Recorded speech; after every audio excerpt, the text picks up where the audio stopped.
Did anyone find it offensive you actually wearing a priest collar while bartending? Lads. My grandma. I was like, dude, ballsy for doing that. It's always weird when I see like ownerships that shouldn't actually be owners of bars. Basically, there's a lot of owners that shouldn't own bars. It wasn't about like what's in the glass and how to make the best cocktail. It's how to get that person to come back for 2 to 3. The thing I hate about batching is it makes you not a true bartender. The industry is today versus what it was. The menus got way too elaborate. You're crazy. Each cocktail underneath them has like 20 different a ingredients. paragraph underneath it of like, what am I reading? People used to just slide you like 100 or slide you a couple 20s. Right. And like, this is for you, thank you, like a handshake. But there's also a lot of servers or bartenders that expect like the $300, $400, $500 night. The way that bartending surpassed what bartending is supposed to be has been a problem. All right, cheers, bro. We got the bar priest in the house. Are we gonna do a toast? What's your toast? You always give good toasts. Yes, that's the one that comes to mind. Cheers to you and cheers to me. Best of friends will always be. If we shall ever disagree, fuck you and here's to me. Can we cuss? Yeah, of course. Ass and titties. Ass and titties. Ass And titties. There you go. I saw this toast today, and I don't know if you heard of it. It was, may you work like you don't need money, love like you've never been hurt, dance like no one is watching, screw like it's been filmed, and drink like a true Irishman. And I was like, PJ would like that. No, one. I love it. Yeah. It's a little long-winded, but I love it. I mean, yours was just as long. Was you it? just say it Yeah. really quickly. Just as long as I'm saying it. I'm like, do I have to finish it? You're just like, That's true. bro, when did you start bartending? When was that? I like to say 25 years ago, but then Zoe always. Can I say Zoe, my girlfriend? Yeah, you can say so. Me, a little backstory. Me, Zoe, and PJ all started bartending at Lavo, and PJ didn't last very long. Yeah. I never last long at any of my jobs. Can we talk about that first, to be honest? Yeah. Okay. I don't know if you have to use this or what you use to cut. I mean, but like you were at Laurel for a long time. I was. It was actually one of my longest bar gigs I've ever had. Yeah. Which was surprising to me the way I left. Sure. Especially for being the age that I am, and I left that way. Meaning, it was for 4 years. Yeah. Give or take a couple months. No, that's a long time. It was a long time.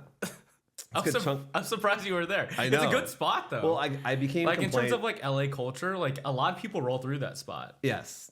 LA culture wise, but not for money wise. Not the way that was ran at all. And that's What do you mean money wise? I mean tip wise. Okay. Like what is a good spot in all, because you bartended like around the world, Right. downtown, west side, like everywhere, Hollywood, West Hollywood. Like what is a good money night as like a Los Angeles bartender? I mean, 10 years ago versus now, it's completely different. Okay. I would say even after COVID, it's completely different because of the fact that all the tip prices have gone down, but the meals, All the tip prices have gone down. like the tip percentage that the servers actually tip out the bartender, Okay. that's gone down or stayed the same, Well, it's gone down because it's not as valued as much based on... which is wild. Yeah, right? Like you could be a server that doesn't have a talent, and I'm gonna go kind of lean on the more of a extreme side here. They don't have talents. I mean, don't get me wrong. We have the same talent. We talk to guests and we take their order, we put it in the computer, and people bring their food out to them. Sure. But we do one more thing. We actually make the cocktails that they get from us. So Which are really expensive, right? which are really expensive, and those gone up too. Yeah. But the thing is, who makes the profit is the owner.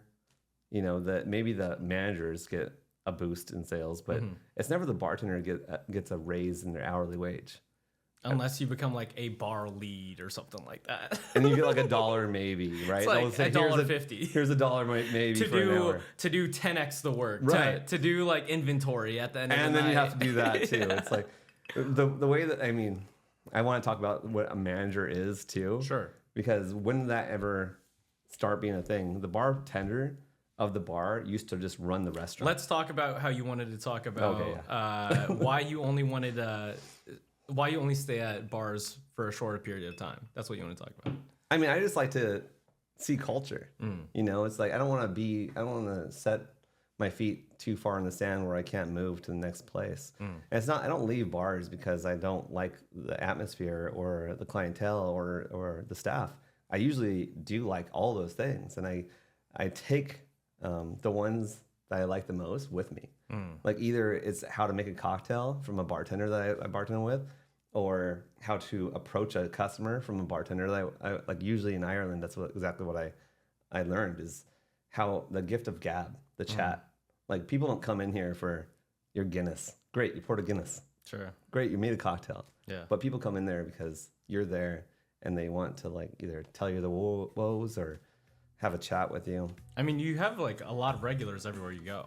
Right, and they kind of follow me as well, and I follow them.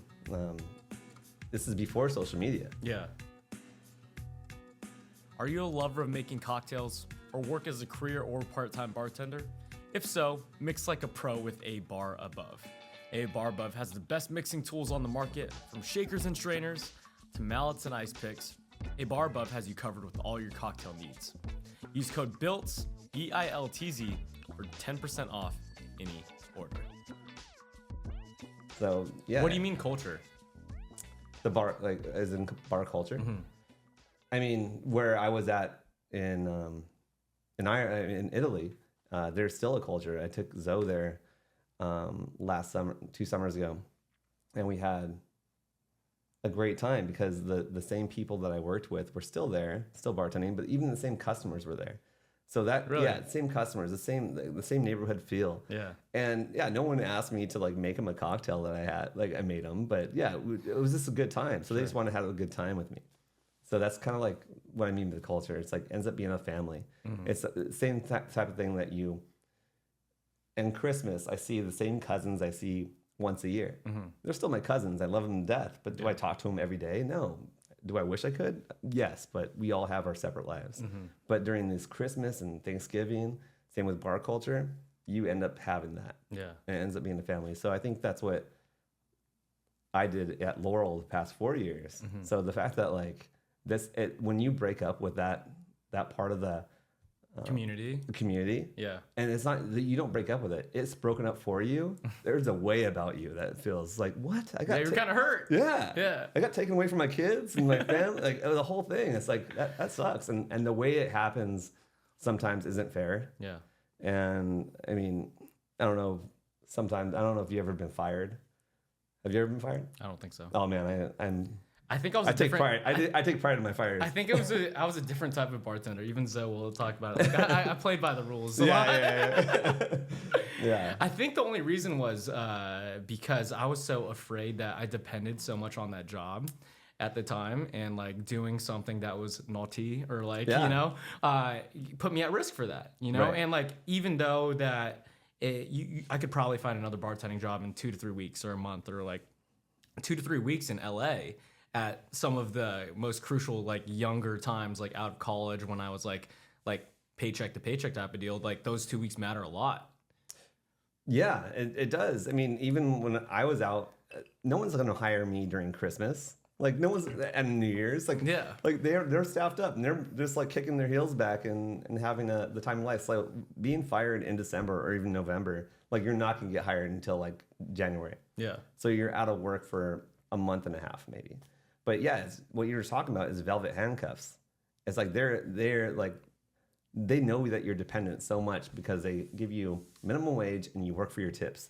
So yeah, I work for the customers, the clients that I build, the family that I build, the community that I build, the culture, if you will. What makes a good manager then?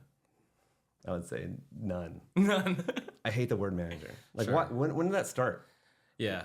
I have a theory. It's like an owner owned a business and he didn't want to run it anymore, so he got another person to run it for him. Yeah, I mean the title's in the name though. It's like to make sure the whole engine, the whole car is running properly, right? That's the ideal, right? I would agree. Yes, and like I said before, it's bartenders used to be the managers, unspoken managers.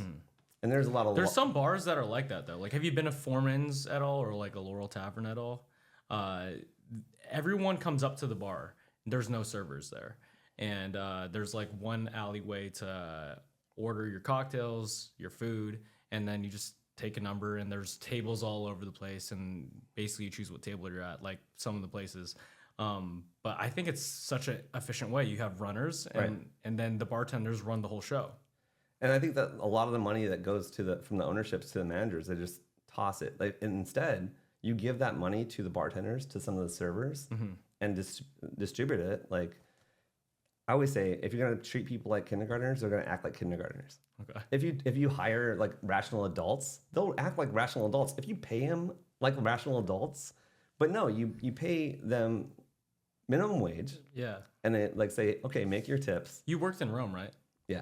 What's the difference in wages over there in terms of like hospitality? I mean, it's all sets out. Like, yeah, we don't. I always worked in Irish pubs because you have a lot of Americans Tipping. Yeah, expats that tip. So you always get a little bit So more. you're on salary for Right. hospitality work in Europe. Right. So you get a, it's you like get a flat rate. It's like a normal like corporate job type of deal. You typically get paid 14 months of the year. Okay. So 14 months of the year. It's 14 months of the year. So 2 months you get as your salary. Like, it's supposed to be vacation. Okay. But most people just put it in their pocket, especially bartenders. But you get paid that Do you think that's a better system? that wage. No. Why I like not? I like our system because we do get tips. Like, it does give you an incentive to actually work for the tips to create the culture. Like, I think that's a huge part of it. We do create a family at the restaurants that we work, and that do follow me around. And you wouldn't do that somewhere else? I did in it Europe? because I think that's the way I was trained. Okay. But if I didn't have to, I mean, you could go over there and see the hospitality. It's not null completely. It's there, but it's just very much not like, why are you tipping me? Like, this is what I do.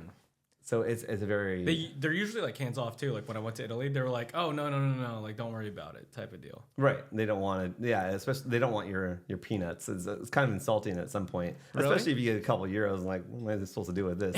Throw it in a fountain on the way home? Like, no, it's especially if not everybody does it. Yeah. At Irish pubs, which I typically always lean towards, Yeah. especially in Europe, they always tip, and you always walk away with like maybe 50 euros. Nothing too big, nothing like we walk here. Yeah. 50 euros, maybe like 100 euros tops. The thing that I don't like about it is over here you have to work for the tips, right? But there's also a lot of servers or bartenders that expect like the $300, $400, $500 night without putting in like that work effort. Yeah, I mean, and it goes back to my I want to finish this thing about the managers. Yeah. I don't think that the managers, I mean, they maybe worked a shift or two. They were a server that graduated and it's like, hey, can we become a manager? But you never actually did anything there should be one general manager is all I'm saying. And then everybody else should be like distributed between the other managers of like, the bartender is going to close the night and he should actually be a working manager, which there typically is. There's a bar manager nowadays. Yeah. But they're not supposed to be, but they're just in charge of the menu and making obscure cocktails. And basically there's a lot of owners that shouldn't own bars. And I think that's Because the they problem. just want to own it to say they own it. Right, and they want other people to do their job, so they hire other managers to actually do the job that they can't do. So it's always weird when I see like ownerships that shouldn't actually be owners of bars. Because they don't understand the whole system, or they don't understand the food culture or the cocktail culture or Yeah. anything like that. And I mean, every you now- see yeah. this in like nightlife and stuff too, because they're like, make me this cocktail and this cocktail, put this in that, and they're like, that doesn't work. Right. That doesn't go together. Like, you should know this. Like, you're in the system. Like, you're in the hospitality system. Right, but they got out of it to own something and then step away from it. Yeah. So I always say that the managers are just glorified babysitters. They're just there to like watch everybody and then tell on everybody, which is the weirdest thing. It's And the like shitty then you part create a about it- culture yeah. that just like nobody wants to work in, and then you're being told on, so you have to worry about HR. And yes, that's where I get fired. Well, managers get frustrated too, because at the end of the day, like, a bartender, a really good quality bartender who works a lot of shifts will make more money than them. Right, and I think that's the rub. Yeah, and it's like, oh, in the hierarchical ladder, like, oh, you're up here, you're down here, but you make more money than the guy Right. up here. And so the only thing that they could do is like, oh, go do this, go do that, run this thing. And that's I think in Rome, like when I went, so you know that I was in seminary school to be a priest. Yeah, And that's where bar priest came from. that's where bar priest came from. And that's when I was in Rome. I bartended while I was Was Rome the first bartending job you've had? No. I bartended. Let's start from the beginning. Where was that? Oh at? man, in Fullerton, California. I think I know this. The Zings. Zings. Yeah. Oh, Cellar is the one that I. Oh, that was the one after that. Yeah, but Zings was my first one. What I made was you a want to become a bartender? Honestly, I just love the culture behind it. I love music, and it always gave me something to be in part of music and culture. So when I was younger, Music. I used to drum. How does music have to go with?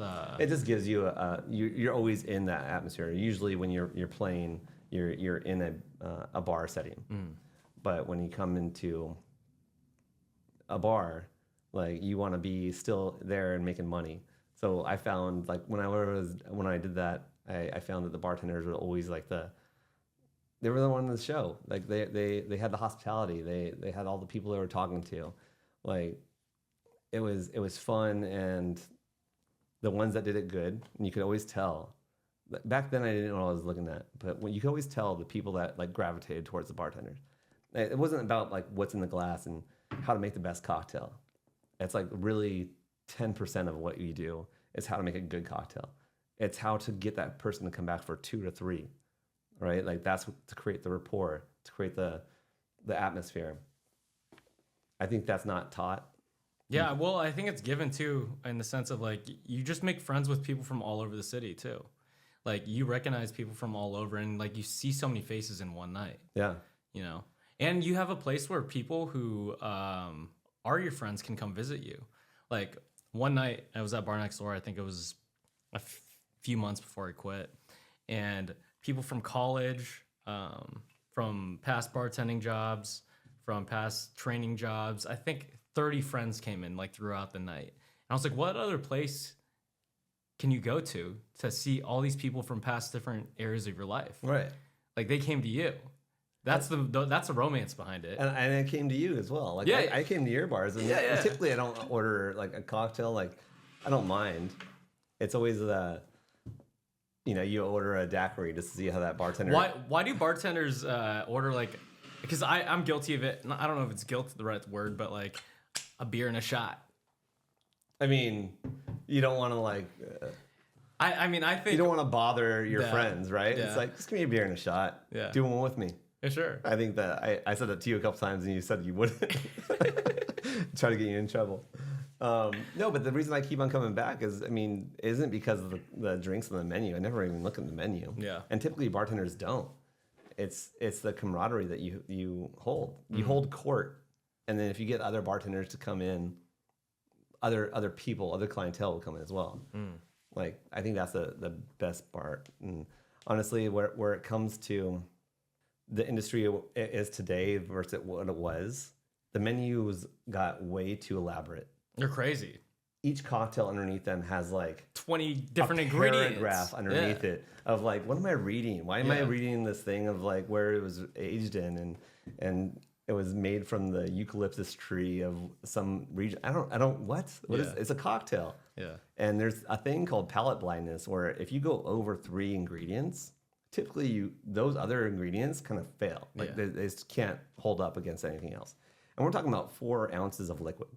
And I've been in the industry and I have friends that still do this. They over ingredient the cocktail. Like, oh, let's throw this in there because it would look good in writing. But does it taste good in a glass? Especially in Instagram these days, no one knows. Yeah. But on writing, but it's to sell it. It's to sell it. It's the marketing part of it. Yeah. And that's where the rub is. I understand it. It's the truffle on your pizza, bro. Right. I don't know if it's a necessary evil, but it is an evil. It's the pea flower gin that just colors it. Right. What am we doing? And then you're supposed to be the best bartender because you came up with these million ingredients on the menu. No, I don't see where it's necessary. And then we're patting each other on the back for no reason. Yeah. And that's not bartending. So if you said 10%, sorry for ranting so much. 10% of bartending is just the making of the cocktail, why have you spent so much time studying that 10%? Right. So just because you know it. Just because you know it. I don't dismiss all authority. I dismiss authority that I don't respect. Okay. I guess. Illegitimate authority, right? Managers. Right. I was gonna say like people that don't have an expertise or knowledge about what you're doing that you because there's a lot of managers who cannot go behind a bar and make a margarita. Right. Yes. Isn't that crazy? And then it's just I've witnessed that, and I feel like that's a bad manager just because if all your bartenders walk out on you, which that happened at one of the places I worked Many at. places. They don't know what to do. And like, yeah, at least you should have that one skill of making like the 5 basic cocktails. At least. Yeah. You would hope. But no, they're kids that love to play house as children, right? Remember that? I love to play house. I like to be in charge of everything. Sure. They want control. And they want that power. They want that title underneath their business card so they can hand it to somebody and like, oh, what do you do? You're manager. Cool. Put that in my pocket. Like that word needs to be eliminated from everybody's vocabulary. The word manager, it doesn't make sense to me. Like, so you're a glorified babysitter. That's all I think of. I feel like, have you had any manager that you respect in the sense of... So there's this. Yes. With that being said, managers that hire competent adults, just competent adults. I don't say that you need to know as much as they do, because that's why you hire them, because they know something that you don't. Get out of their way. Just get out of their way and let them thrive. Like, they don't need to be nitpicked or anything else. Just get out of their way. Yeah. You hired them. You hired a good person. Get out of the way. That's all I say. Yeah. So what makes what are the top 5 characteristics of a good bartender?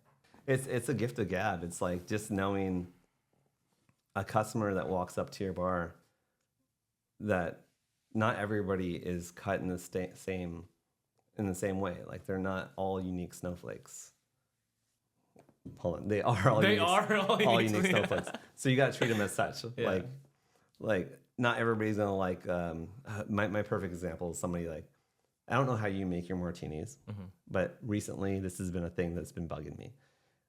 Do you shake your gin martinis? No. Do you shake your vodka martinis? No. Okay, I love that. That's a great answer, because you shouldn't shake clear spirit. But every bar that I just bartend, because I'm not training everybody, so I'm not going to be the bartender who goes, oh, that's not how you do that. Yeah. And also, don't be that guy. But there are some people who watch James Bond too much, and then there's like... I mean, there's also an exception to every rule, and I think the Vesper is an exception to that rule. Okay. You should shake a Vesper. What's the reasoning? Shaken Not Stirred, Vesper Martinis. I mean, there is Ian Fleming's book, James Bond. And the Vesper was, yes, a character in that book, but I always say this. It was, even if it's not true, he wanted it to be shaken, not stirred, because James Bond was a secret agent, and he couldn't drink on the job. So when you shake a cocktail, there's a layer of ice chips and water on top. So he's just sipping water, but everybody's thinking he's like getting loaded on one strong drink. So he's always this like special agent, like it's great. Well, that's a lot of people. Don't let the truth get in front of a good story. That's what I say also. So it's like, even if it's not true, it's a good story to have. And like, there should be an exception to every rule. Yeah. And I think the Vesper is an exception to that rule. Again, that's just 2 nerds talking about cocktails, but you shouldn't like, I don't ever get on somebody if they're shaking a vodka martini. Because yes, I now work in Beverly Hills. And there's a lot of people who were like, I want ice chips on top. Yeah. Right? And you give what the customer wants. Yeah, but you don't assume. You don't assume it. And I think that's my point here is like, a lot of people are like, well, I just don't want to make it again. I'm like, all right, well, make it right. Yeah. There is or you could just ask, would you like that shaken or stirred? There you go. Yeah. If you want to like cut to that stone, but there's a lot of bartenders who don't ask that. Right. Like at all. Yeah, there's a lot of bartenders that do not have the gift of gab and don't chat. And I go one more ahead that I guarantee you they haven't bartended. Meaning like they have never like worked behind a bar as a barback. They probably got just what like, oh, I bartended before. And I'm not talking about like a month or 2. Like you used to work as a trade for 2 years until you're like, okay, you figured out all the glassware, you know the cocktail specs. We're going to try you as a bartender. And then only then, it used to be a trade where you're like, you had to be accepted by the other bartenders. Now, especially in LA, I would say every major city. I'm not saying. Like, you're pretty? Cool. And you know how to pour this liquid in this glass? Cool, you're a bartender. Yeah. And we worked with some of those people, and it's like, you're not a bartender.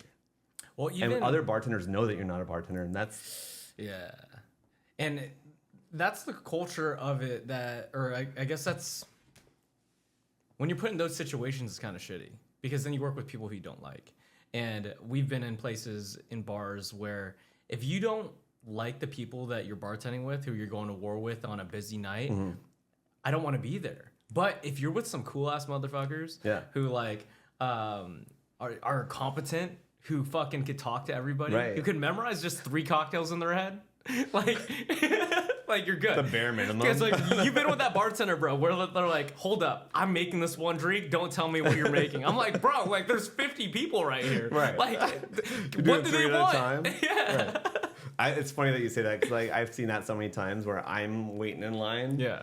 And I'm not gonna ever like bash on anybody's bartending skills, but yeah, like the way you do it is take a round, right? Like you, not just one customer with one check, but like you get all the cocktails, you make them, and then you get everybody else. Like the fact that no one does that nowadays, like they do one, go back to the computer.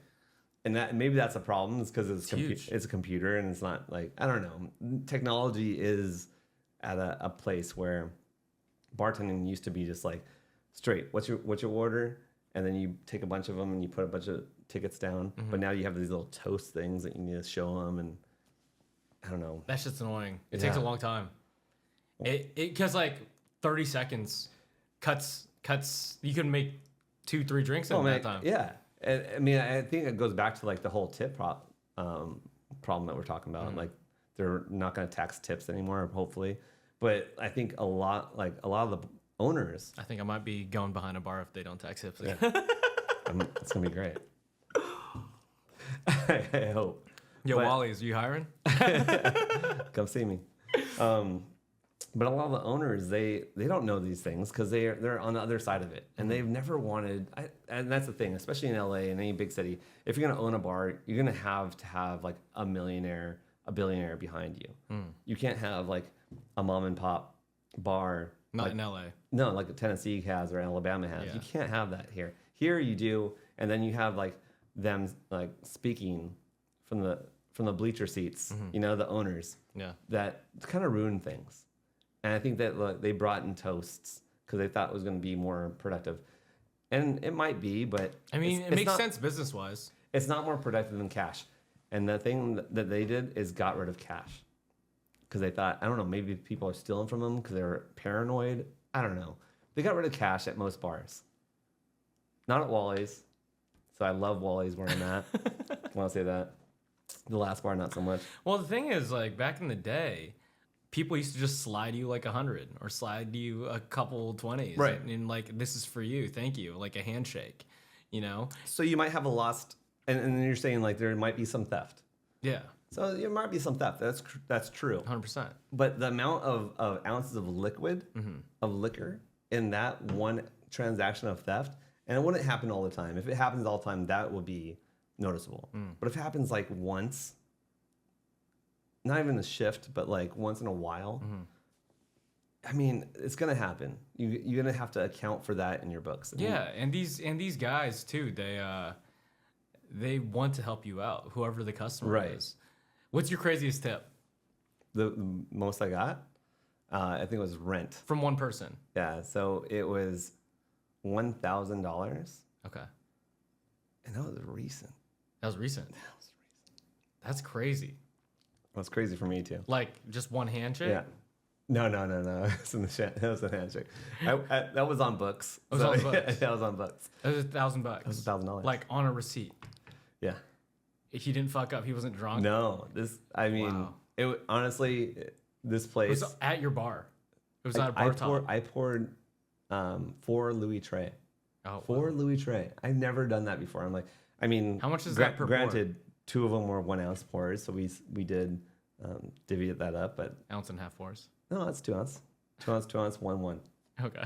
But still, I mean, how much? And then his girlfriend was drinking still too. It's like, how much is a 2 ounce pour? How much of Louis Trey? At $600. Oh shit. Yeah. Dang. Yeah. And then we had to divvy it up between the other two. It was 300, but that's crazy. I worked at this one place. This guy came in town to LA for. He was on a layover to Vegas because he was for a big poker game. He was like, "You want to see who I'm playing poker with?" And I was like, "Sure." Shows me his table of Michael Jordan is at the table. What's the old guy? Al Pacino. That's funny. At the table, and he was saying the minimum buy-in is like, I think it was like $500K or up to $1 million. And every cocktail that I poured, he just like gave me a handshake. It was $100, and it was like 10 in a row. And like I didn't break rules, so I put it in the tip jar. Is that why you're doing a podcast still? You could be a millionaire somewhere. And I was just like, dang, bro. Like, Every single one of you put them in the jar. Every single one. Or did you go, all right, this one's mine? Maybe I kept one. There you go. There it is. That's all PJ's like, I need to know. I need to know that little bit. You can't have both devil on the shoulder and an angel on the shoulder. Oh, for sure. And I was just like, this was crazy. It was crazy.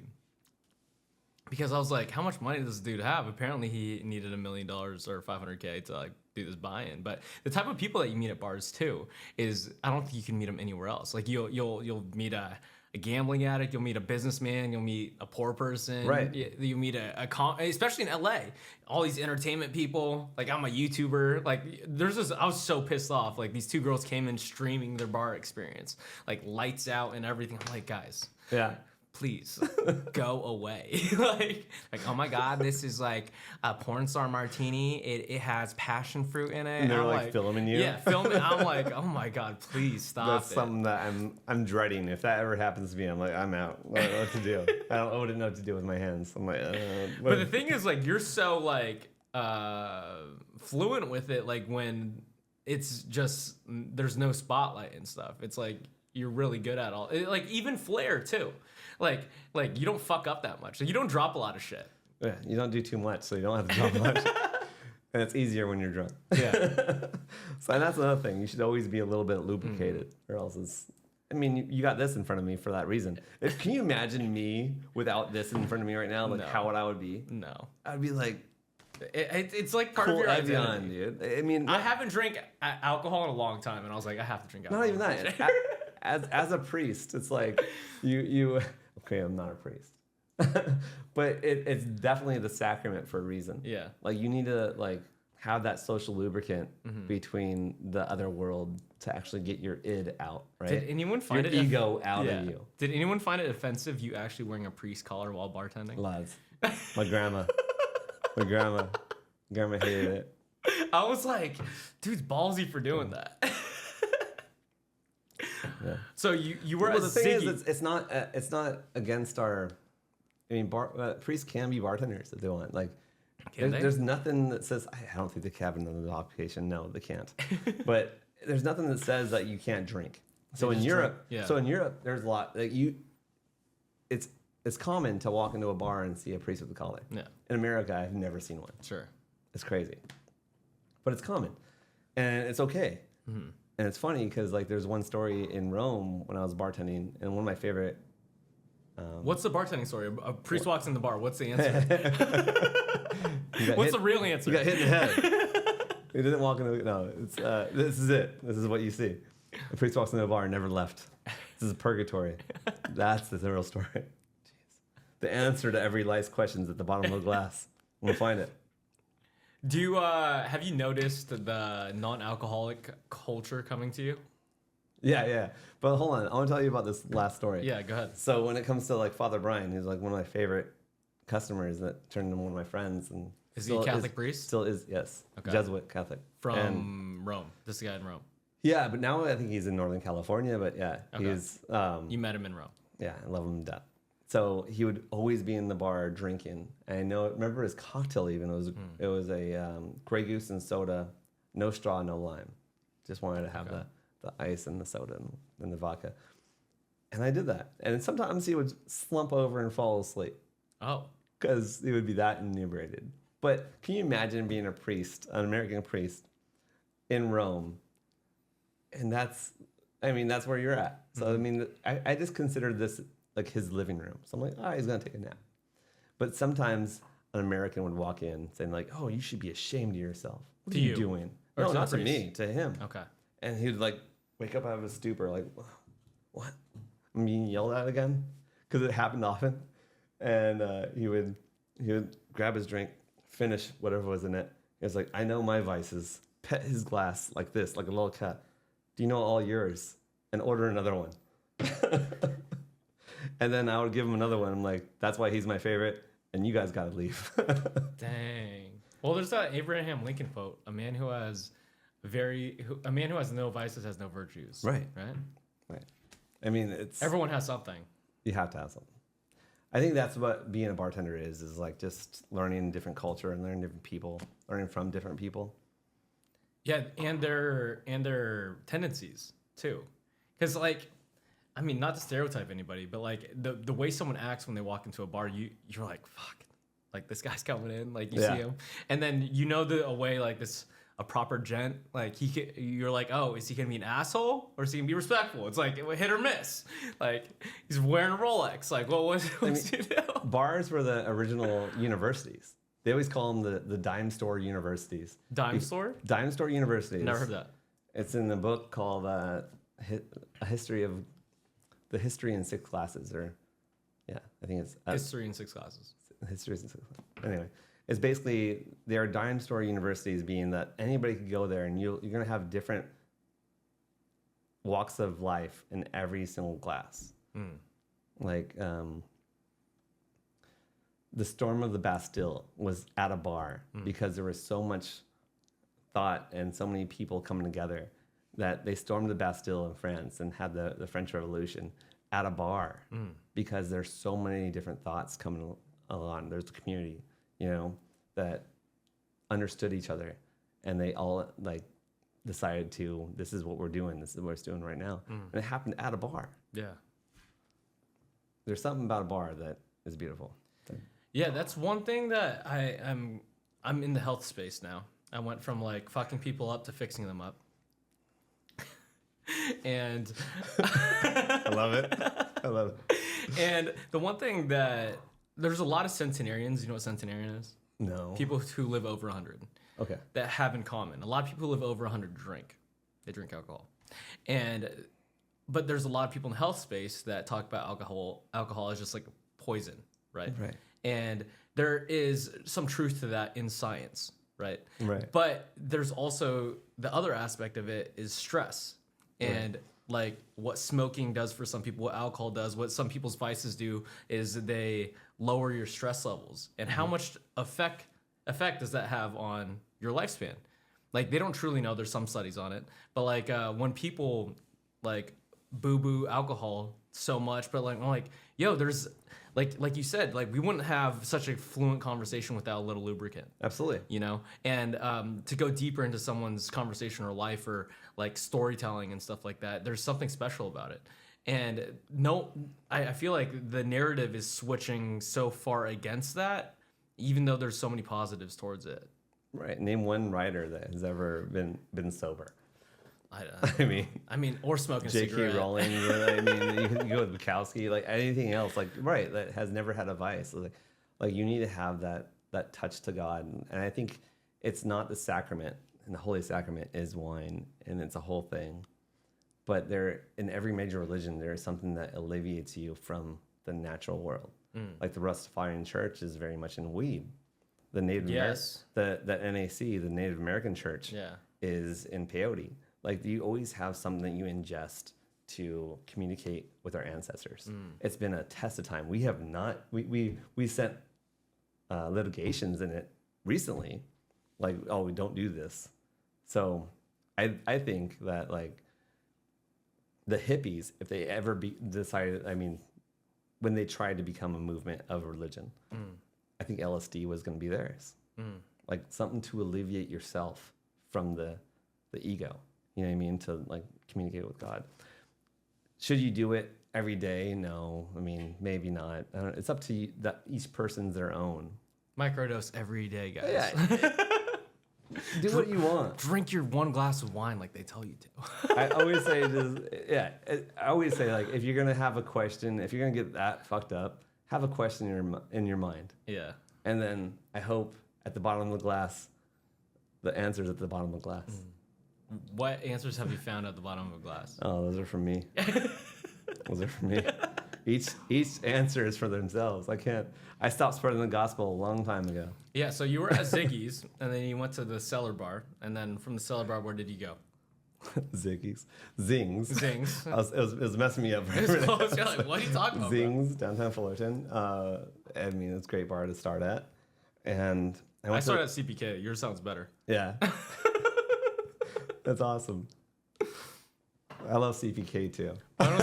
Mine was right. My girlfriend's at CPK, so I get that. That's where she started. No, just Cheesecake Factory. Oh, Cheesecake Factory. Come on. How long you been dating? Let's go. No, you said that acronym. I just went with it. All right. All the chains. It's cool. One thing that I did like about it was across from Fox Theater, which is like a pretty famous like movie theater in LA. And I'd see like the red carpets, and they'd come in and like they'd order the generic CPK margarita. Right.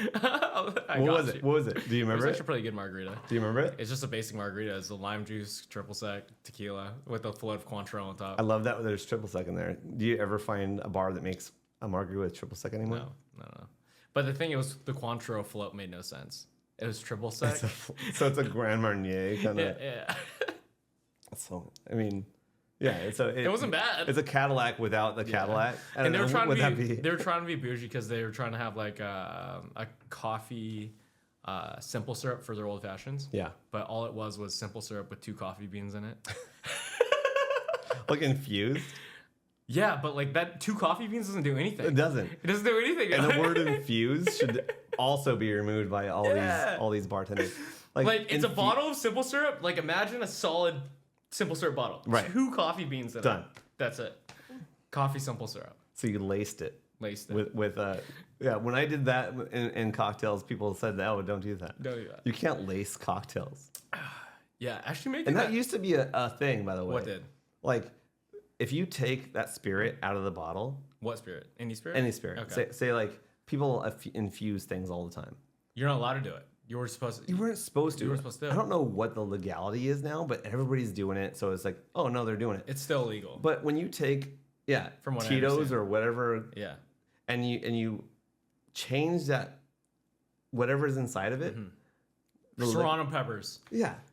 Change the structure inside of that bottle. That back label, it doesn't exist anymore. 100%.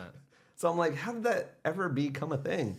And it became a thing because everybody started doing it. Yeah. And all these bar managers and people making these menus started just like making money off it. And it didn't make sense.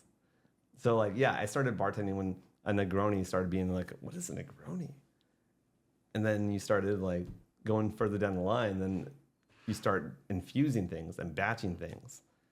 And batching things is the worst thing. The thing I hate about batching is it makes you not a true bartender. In the sense of like if for example if your batch has Chambord in it, right?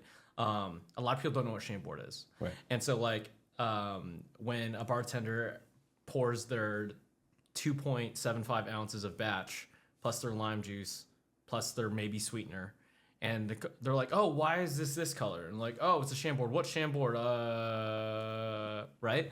Versus like if you have the 7 fucking ingredients in these stupid menus now, like you have to pour the 0.25 ounces of Chambord, and like you must understand it because you see the bottle all the time, like 1,000 times a day, that you're going to learn the fucking bottle, like, you know, because like some people don't even know what the bottle looks like. Right. Because I was gonna say it's an annoying bottle no one wants to pick up. Yes, it's just so annoying. But like when someone asks you, oh, can I see the bottle? You're like, I don't know what it looks like. It's just because I'm fucking pouring a batch bottle of Tito's, right? Bro. So like nobody knows what Chambord looks like now, and that's the reason that it can't not be behind the bar. 100%. It's a little ball. Yeah, I mean, it doesn't fit anywhere. It's gonna be on top of your coffee machine in some places. No, I agree. Like the way that bartending like just surpassed what bartending is supposed to be has been a problem. And I think that's the. How do you go back at this point? Because I feel like the batching speeds. I know. I feel like I'm an old bartender. Like you can't. We're here. Goes back. We're here, and we have to like. I always say this: don't be a batch, right? Like you become a pour tender, P-O-U-R tender, or P-O-O-R, because I feel like we're all pour tenders now.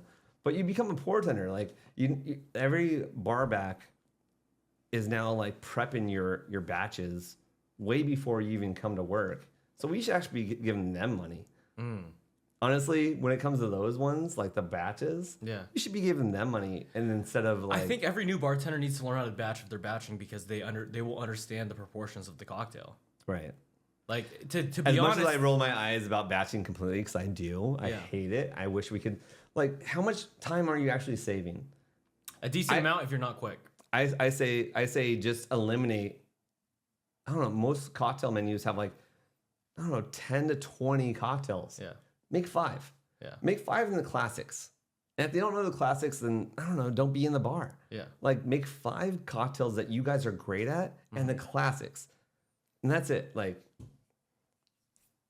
when it comes to batching, you shouldn't be making it beforehand and then just like, oh, here, let me pour 4 ounces of this and ask you for $20. Yeah. As a bartender, I feel like shit. 100%. And don't make your bartenders feel like shit. So where's After Zigs and Cellars? Then I was in Chicago at Wait. So Dave & Buster's was first. Sorry, I'm You working bartended backwards. at David Buster's? I'm working backwards. Okay, that was the first place? That was the first place. I feel like it's a fun first place. It was great. Yeah. It was on LaSalle. When it was on LaSalle, now it's not. It's somewhere else. It's like still downtown, but that was great. And then back to LA or Orange County, I would say. Then to Rome. And Rome. What brought you to Rome? Rome was Abbey Theater, and that was my favorite. What brought you to Rome? University. So I went to university to be just a student. I wanted something different. And then I went to philosophy class that turned into a theology class. And that theology class turned into me going to seminary school and becoming I wanted to become a priest. A Catholic priest. A Catholic priest. I'm Catholic still. I'm still Catholic. It's a calling though. So it's not in the cards for me anymore. So, it was me as a bartending priest. And it's funny because I remember same guy, Father Ryan. I was like, hey, it's Halloween. I need a costume. Can I borrow yours? He's like, it's not a fucking costume. I'm like, right. Can I borrow yours? It's like, it'll be my costume. Yeah. Like, whatever. Can I borrow yours? Yeah. He was like, whatever. And he gave me He gave it to you. Yeah. No, he didn't. No, he didn't.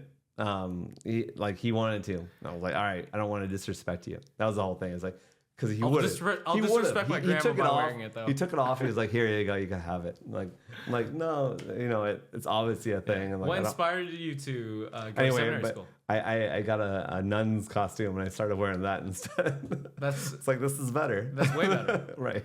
Way more disrespect. So I bartended as a nun. And there's pictures of it. Me bartending as a nun. I think I saw it. I saw one of them. It was fun. So why did you want to go to seminary school? I think it was just me growing up in a Catholic household, and my whole family served. So my grandpa was in Navy, my dad's and Marine, and my brother's a lifer Marine as well. And me, I was like, oh, what do I do? How do I serve? And that was my way of serving. It just wasn't for me. It was more of a growth in my own self. And I think that's what bartending has always been. It's like just seeing a different culture. I went in as a Roman Catholic, which is more conservative. And I came out as a Jesuit Catholic. I know I'm a Jesuit Catholic, but it's more progressive. If that makes sense. It doesn't. It doesn't. I mean, I can't. Yeah. If you had to describe the characteristics I would say this. Today we have the first black pope, Pope Francis. It's not black by any means, right? But it's a Jesuit joke. Is there a black pope? Yeah, he's our first black pope. Wait, is it real? Yeah, I mean, it's a thing. I didn't know let me get through my fucking thing. And we're more progressive because we could cuss and everything, so it's fun. We're not Roman Catholics out here, guys. Yeah, right. Progressive? Yeah. No, what is it called? Jesuit? Jesuit. I'm a Jesuit Catholic too, guys. Hey, cheers to you then. Cheers to me. Anyway, it's basically like he's in the first black order. So the Jesuit is considered the black order, the more progressive order. Okay. And yeah, so he's considered the first black pope. It's kind of a cheeky thing to say. Super cheeky. And then you were in Ireland after that? So I was a study abroad in the midst of that. Okay. At Trinity. Yeah, it was a short stint. It was fun. And I learned more from Michael and bartender Dave of what Irish culture is. I'm stepping on my words because I'm wondering if they're going to actually hear this, and if they do, I'm like, what's up? But yeah, I learned a lot from them, and I learned a lot from the culture from them, and I had a lot from my bartending skills because of them. Yeah, but most of it was in Rome, where they're still at the Drunken Ship and Abbey Theater, if you want to go see them. But yeah, so I went to university. My university brought me over to Italy, and that brought me over to Ireland. And I bartended for a very short time at Trinity Tavern, and I came back. What characteristics of bartending in that specific, what's it called, the Abbey? The Abbey. Did you learn that you obviously still use today? I mean, my favorite one that comes to mind is, I can't remember if this is a gin or a vodka soda. Fuck 'em. Fuck 'em's my favorite thing.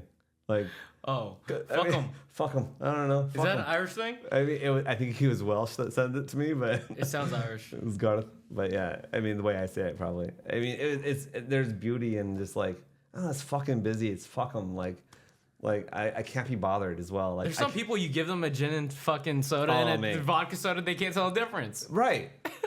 It's fuck 'em. If it gets returned, it gets returned. If it doesn't, it doesn't. Yeah. And honestly, like when it comes to even because you're in the weeds and he's complaining about something, like I can't be bothered. Just give him another one.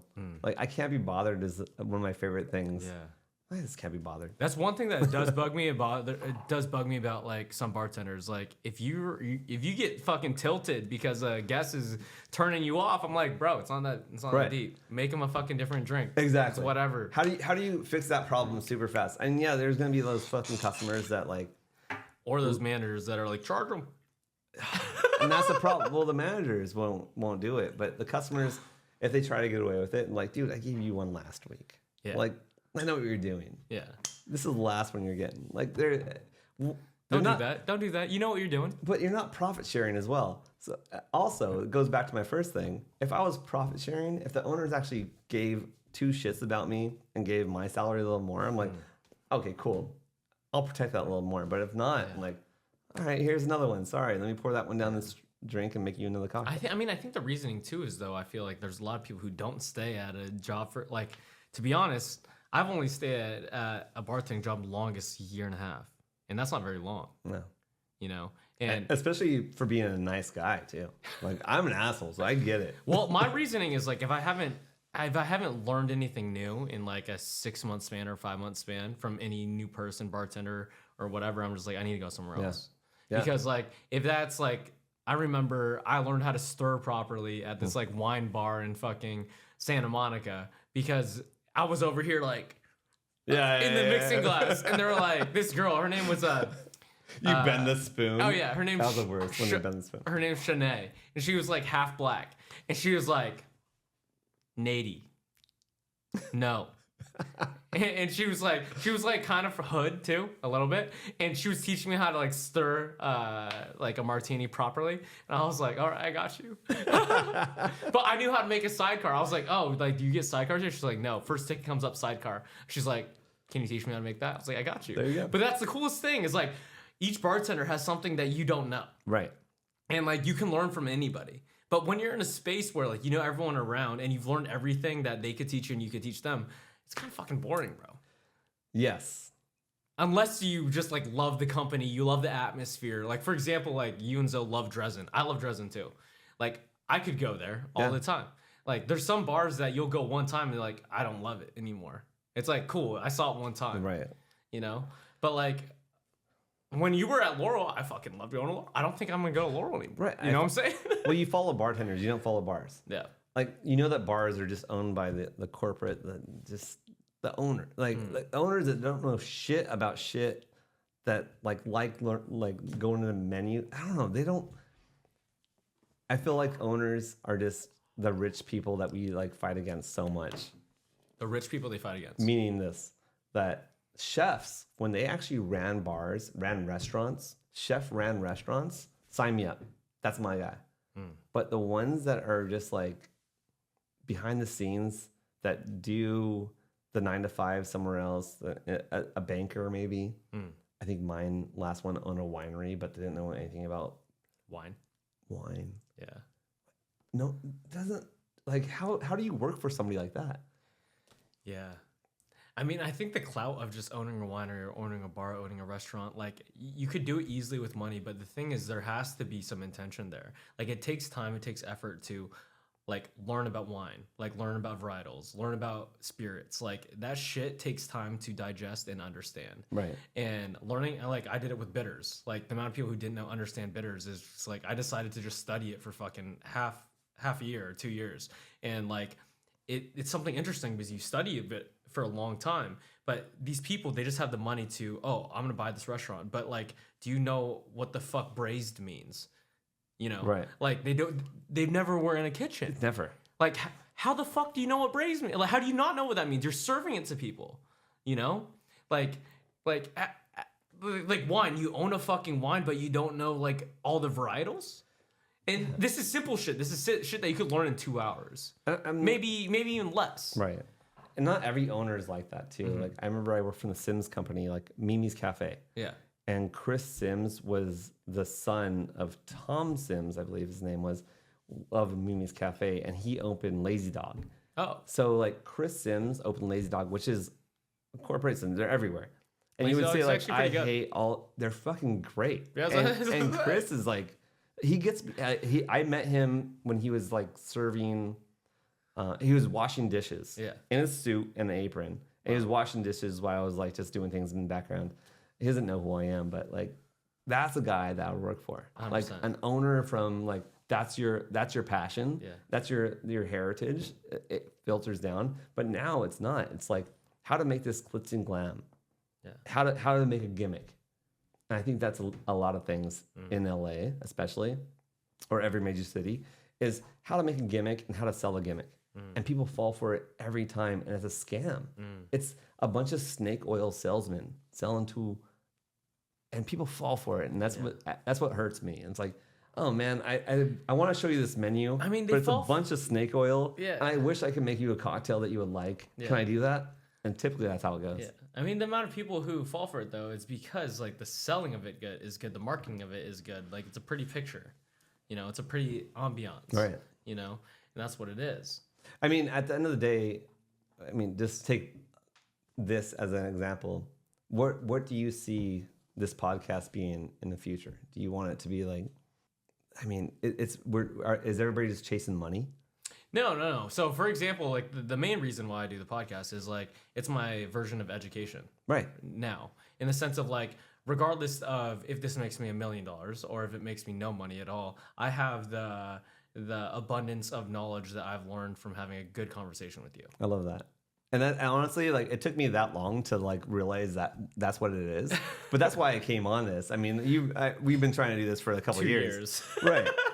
And that's why I came on this, because I'm like, no, it is a form of writing. Even though there's no written word, it's a form of writing. And it's basically like, what do we learn about the society that we're in is what we're doing right now. 100%. And like, for example, I could go to a bar and have a conversation with you for 30 minutes and it would be small talk. How's your life doing? How's like whatever. But like getting to there's going to be other people around. There's going to be your girlfriend. There's going to be our friends, stuff like that. Everyone's trying to be the middleman, like, oh, connecting everywhere. You can't go that deep. Right. You can't go like peel the layers one by one. You know, and to go that deep, it's so uncommon nowadays. Right. And like as bartenders or as being behind the bar, like you get to experience like these people's lives because they want to talk to you. But like having a podcast and talking to someone on a deeper level and peeling, it gets deeper and deeper and deeper each time, as you're experiencing right now. Yeah. Which is great. I mean, honestly, it's a progression of technology and anything that I haven't been involved with. I fought against it so much because I'm like, what is this about? I honestly was really mad at you for a long time because you bailed on it so many times. But we're here, guys. It's good 2 years later. Persistent pays off. I know. I mean, I still want to talk about just the industry that just restaurants are in. Which is what? What do you mean, hospitality? Well, I just don't understand why there's so many managers. Why does each restaurant have, like, as a businessman that you've studied so many CEOs, why does each restaurant have 4 to 5 managers that pay a salary of, I would say each $100,000 each? No. Okay, maybe $75,000. I think they start off at $60K. Okay. Either way, they're not doing anything except babysitting the other 100%. Employees around you. $60K, you could work up to anywhere between times 4, right? because you have 4 managers typically. Yes. So you could start off at like 55, 60 and work your way up. If you're become of like operations, head of operations or director of operations, you're making around 200. So director of operations. See, these words, these titles are just baffling to me. I'm like, okay, so to me, to how to run a restaurant, chef makes food. Yeah. Chef has cooks. Bartender makes drinks. Yes. Bartender makes drinks for servers. And that's it. So and a host. I'm not saying I don't know. It's different if it's like a corporate restaurant. So if a corporate restaurant, they have multiple restaurants. If you're just talking about one restaurant, you just have a general manager. General manager is in charge of your 4 managers, which is in charge of each of them based on their shifts, your servers, your bartenders, your bussers, your whatever, and they're serving each department. So there could be a manager that's responsible for bussers and dishwashers. There would be a manager responsible for servers, a manager responsible for bartenders, which is in charge of the inventory of their schedules too, and everything like that. Okay. Right? I mean, am I right? You know this.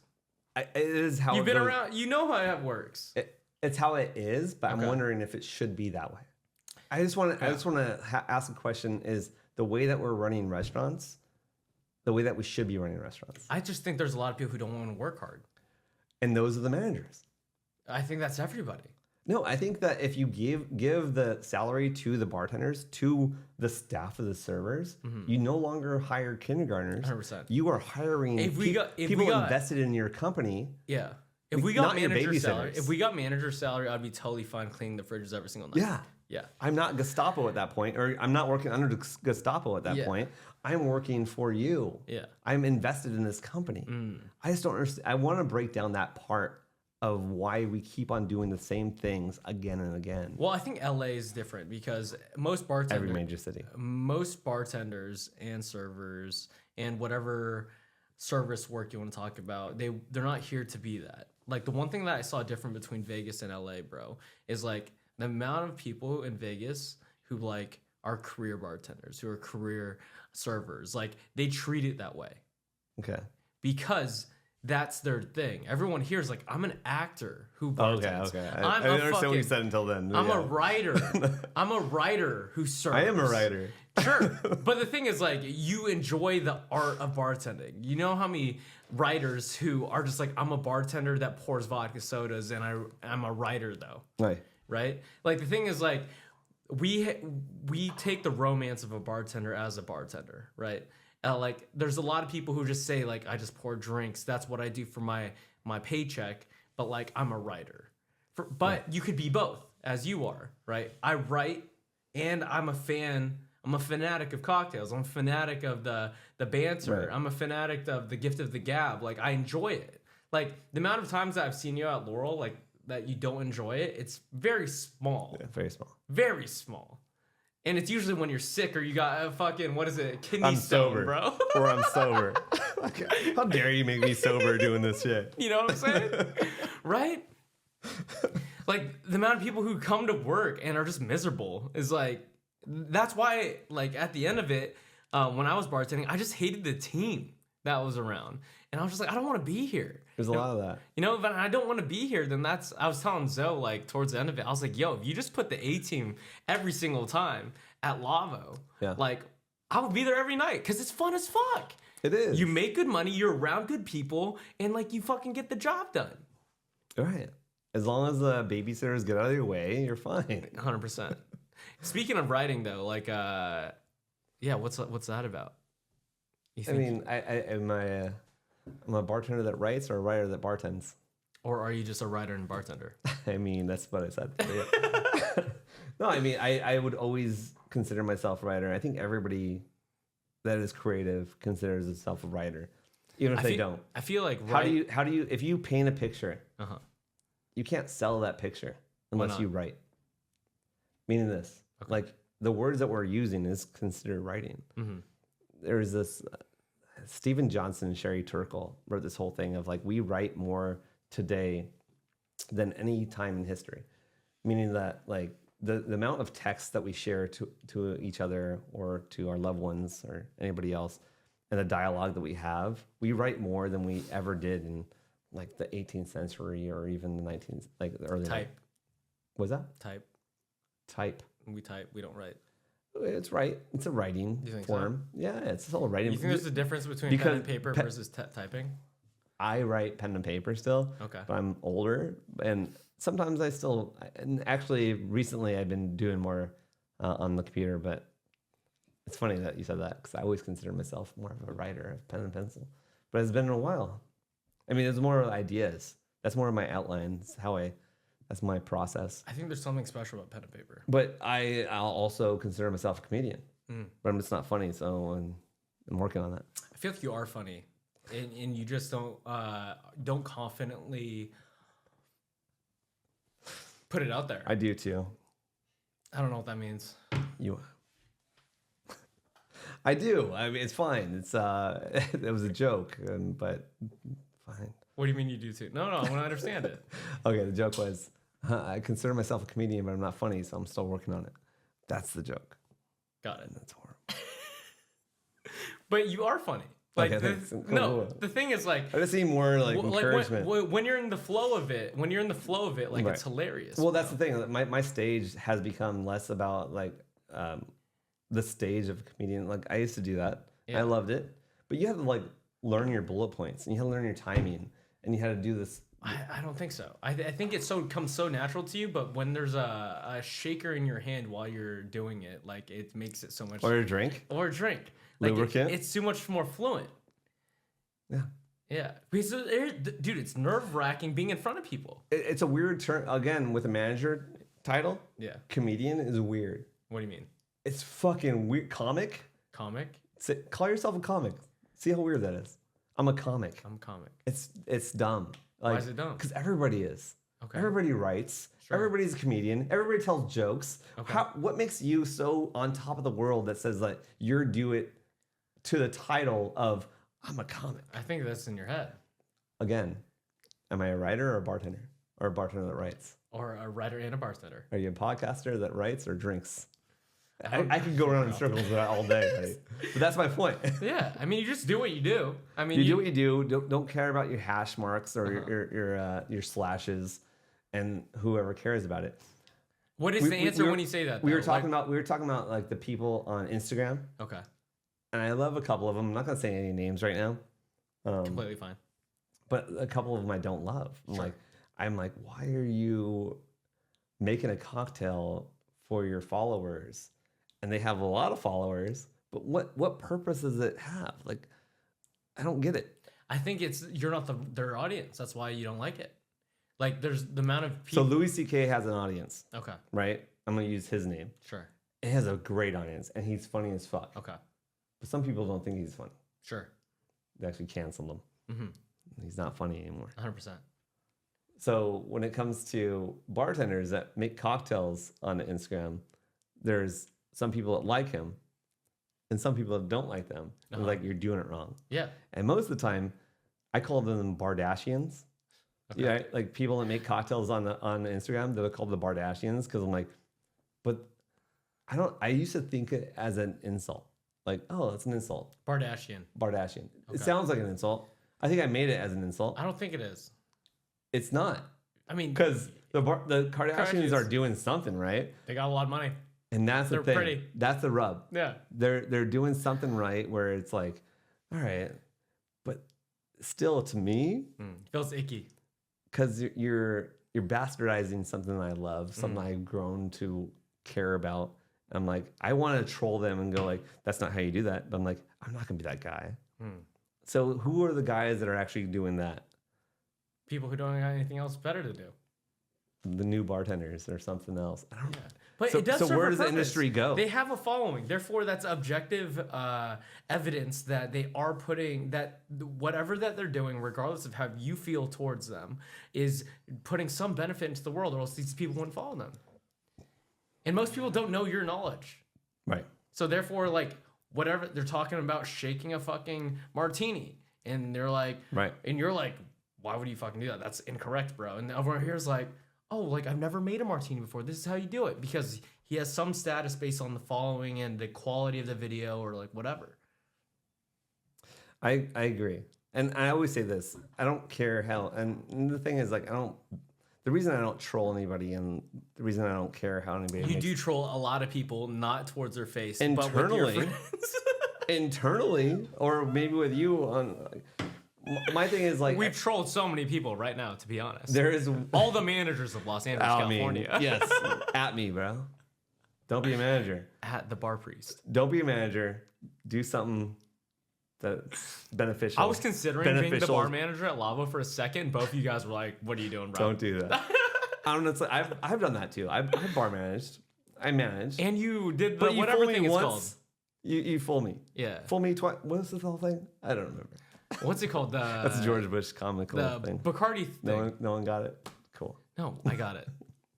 Isn't it? Fool me one. Yeah. You did it. You did the thing. Go. Well, the Bacardi. You were a rep. I was, yeah. So brand ambassador, which is another part of our industry, which I love, right? Like most of my Do you? my dearest, yes. Okay, and this is my whole point. And let me go on this. Allow me to.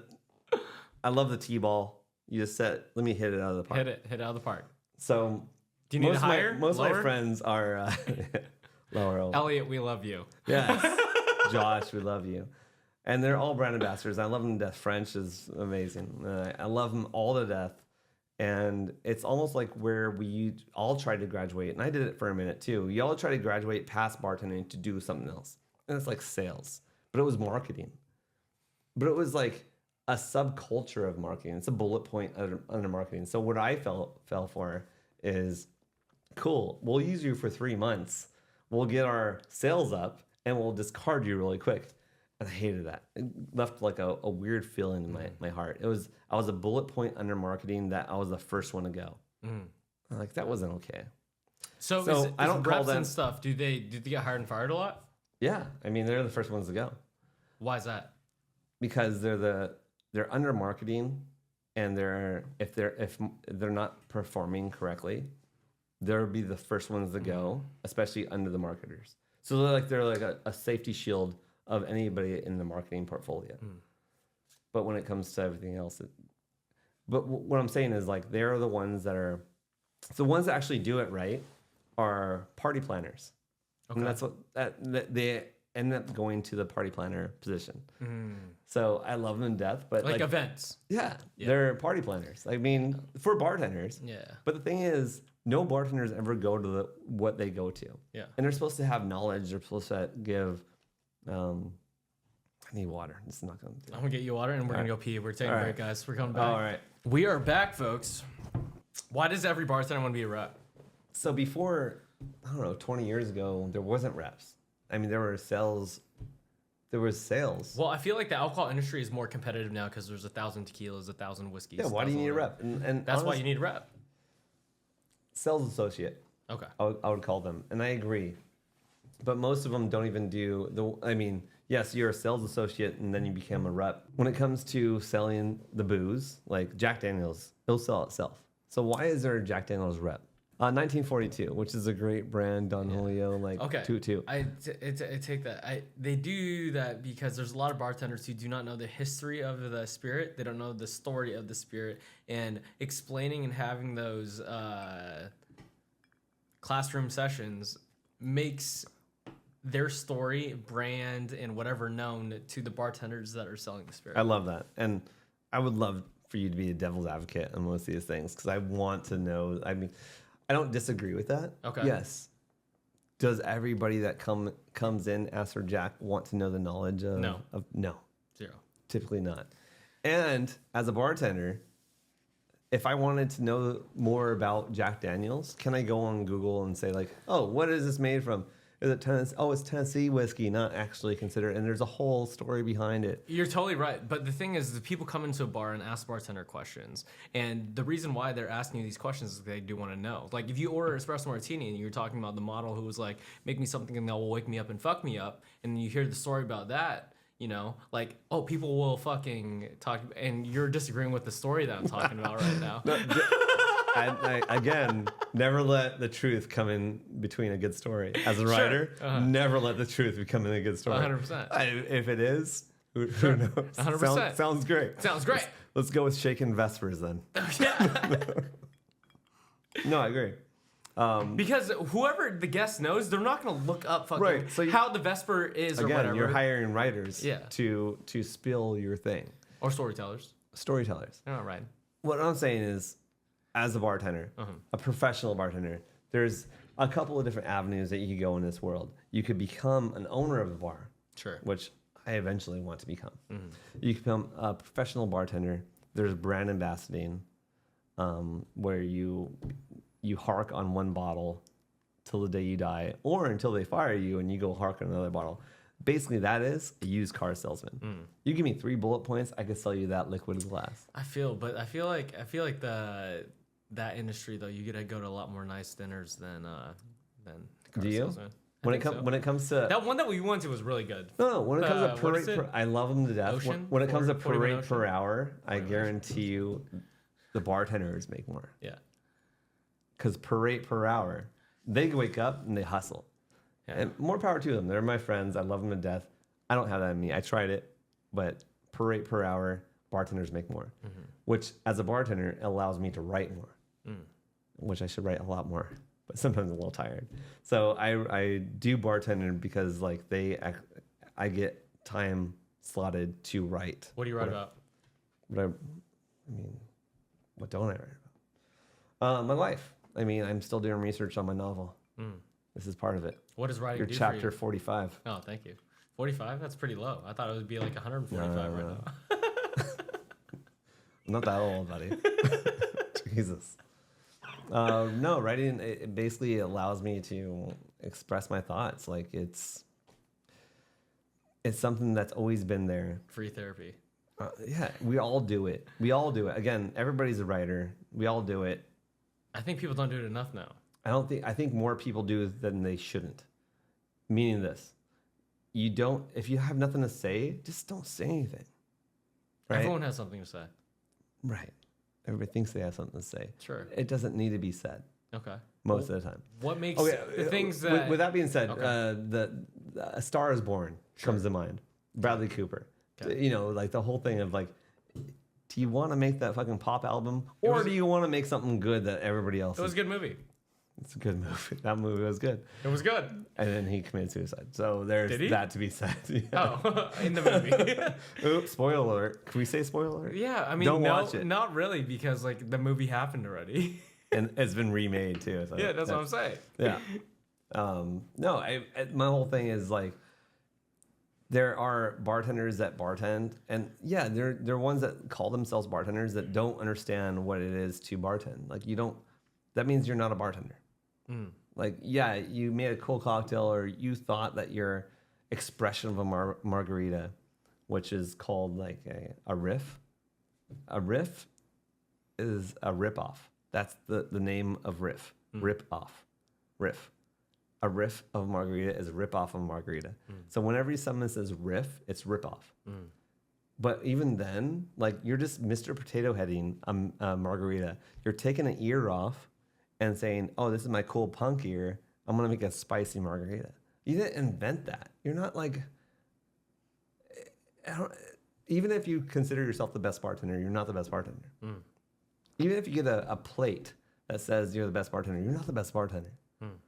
There's no awards for the best bartender unless... I think that's with every industry, though, bro. Unless your community acknowledges you are the best bartender. Because I think...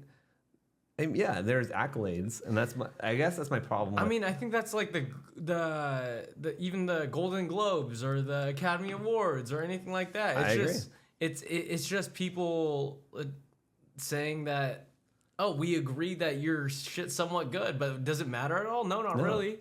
Like, if you make good work, like put it into the world, does it affect these people? Like, you could affect thousands of people by your art, by this cocktail they made for this one person, and like it doesn't matter. No, it doesn't. Except for that person's experience. But as long as they know that you making one cocktail doesn't matter, like the most... It matters, but it doesn't. You know what I'm saying? Like, it matters to that single person in their experience. Like, them asking you, like, this version or, like, this history of fucking what Jack Daniels. Like, to them, that experience is great. But, like, at the end of the day, it doesn't matter at all. Okay, yeah, so Eric Castro Don't know who that is. So he's a great friend and a great bartender, a great owner. I've never said anything bad about him. Owner of what? He does Bartender at Large podcast as well, Okay. which is also a great podcast. Is it just about I learned with a bartenders? Yeah, and he's a great bartender. I learn a lot from what I know is from him, and I've only met him. I never actually bartended amongst him, but I know what I know because like I watched his podcast. I'm gonna bastardize this right now because I've been drinking. I can't remember his cocktail. We did get pretty good. I know. I don't remember his cocktail specs, but it's a Kentucky buck, or it's a buck. It's a Moscow Mule with whiskey. But I want to say, Is that what a buck's called? yeah. Oh, I'm learning something today. So yeah, it's a Moscow Mule. A buck is called that. Anyway, he invented the. Are you gonna be able to edit this part? 100%. All right. God damn it. I want to say. Yeah, I want to say Kentucky Buck, but it's not it. He invented a cocktail. He invented the cocktail, Okay. and I mean it's basically just a Mr. Potato Head, which is his explanation of how to invent a cocktail. Like you take the Moscow Mule and you make it your own. Like same with Ross and the penicillin. So he made the penicillin, but I mean it's a hot toddy, but just cold. Yeah. It's a cold hot toddy.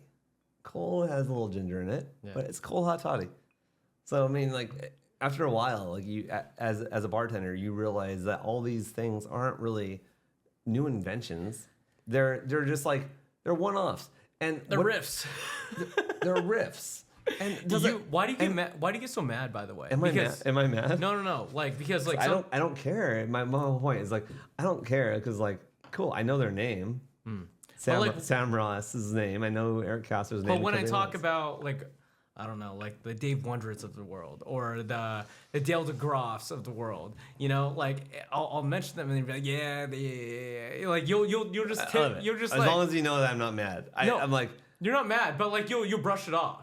I brush it off because the same way as social media or just Instagram, I would brush it off. Like, oh yes, Dave Wondrich. I don't know if he ever bartended behind the bar. I don't think he is. He's a historian, which is great. But every single thing in Imbibe is like, if we could imagine what Jerry Thomas would do at this time, it would be this. Yeah. And does it matter if he did that or not in my bar? Like, everybody that makes a cocktail on as a bar manager or anything else, they make it as a flavor, the flavor Bible. They just point to a couple different things and just make a cocktail. And like, oh, let me make the 3 ingredient cocktails is like a daiquiri, and let me like add another ingredient to it. Like Dave Wondrich didn't ever add ingredients to it. He just read Jerry Thomas's bar book and said like, if he would be here at this time, we would assume that he would do this thing. I don't mind him. It's just not a book that I would hang my hat on. Drunken Botanist. Drunken Botanist is a great book. It's a good book. I forgot the author right now. She's great, and I don't know her name, and I keep on. That's all I could do is say Sharon Stewart. Yeah. Something Stewart. We'll check that. All right, cool. The link will be in the description. No, she's great. I mean, but that's like I love the fact that she walked into a liquor store and she looked at the bottles and she's like, "This is botany. Yeah. This is botany. This is botany in bottles." Yeah. I love that. And it had nothing to do with like how to make a cocktail. No. It was the pre-ingredient to make the cocktail. Yeah. Anna Stewart. Amy Stewart. Okay. Thank you. Amy Stewart. Know it for sure. It's a pre-ingredient to make the cocktails. And that's how you should be a bartender. It's like, again, if I were to make a cocktail, it wouldn't be like, let me start at the end and work my way back. It would let me start here and work my way forward. And I think that's what bring me back around to like batch cocktailing. It's like, I don't want to start here and work my way back. I want to start here and work here. Like Amy Stewart was a botanist that made everything aware to us, like knowledgeable, and that we were working with. But after that, everybody like cut corners. Like, how do you make more money? How do you make this faster? Yeah, because it takes a long time if you starting from the beginning. It does though. Like compared to like a batched cocktail, like it takes a lot longer. I not a lot. I would say it takes longer, maybe, but quality versus quantity. I would say that's like if you want to do quality versus quantity, yes, whatever you make is going to take a little bit longer as quality. We'll just talk about this: hand juicing limes and lemons versus batch Each limes time. and lemon juice. Yeah. So yes, as I started, I juiced a bunch of limes. Yes. And that's funny that you say that because I have not juiced a lime in 10 years at No. any bar that I've worked at. Really? Hand juiced? Yeah. Never. Never. Because there's other companies that will do it. Paracombe actually has gallons of it, but it You doesn't. never like hand juiced like I did. Yeah, Mexican elbow. I did like 2 liters a time. Absolutely. No, I'm talking about in these bars in the last 10 years. Not. No, last really. years. Like I think 3 of the last bars I have. The best margarita spot, I bartended at Mercado, and their margarita menu was insane. That's like, great. It would take forever to prep. I mean, it shows it. Like, honestly, not the sun-kissed. You know the sun-kissed juicer that you have to actually take a lime, cut it in half, and Put it juice on it. top. So that pith comes out, and it makes that juice bitter. And why are you doing that? Like, typically the Paracombe has the same shit. Like, it makes it bitter. But if you taste a margarita with a Mexican elbow, which is the tool used, What does that look like? it's the one that flips open. You put the lime in That's it. what it's called? Mexican elbow. No, you it's could not. you could Google it. No, I it's promise. not. Google it now. No, it's You okay. good? I trust All right. you. It's a Mexican elbow, I promise. Anyway, and they have different sizes per citrus. Anyway, what I used to do is juice each one of those before shifts, and that makes that much difference of a great cocktail. Like, you could do Paracombe. Yes, it's fresh squeezed, but it's not fresh squeezed. It's I don't know. It's not how you make a cocktail. Yeah, the fresh squeeze, like right in front of you, like at the time, like there's a slight difference. I could definitely tell. It doesn't have to be at the time. It has to be before the shift. Did you do that before the shift? We did fresh squeezed hand, and then it was like half and half. I think one was just for the show. Where was this? Mercado. And we'd shake with the lime in it, and then we discard the lime. The lime. And even that has a pith in it. So it's like, not to be nerdy, but to be nerdy, it's like if you're going to fresh squeeze a margarita, you want to fresh squeeze the lime there with a juice. Yeah.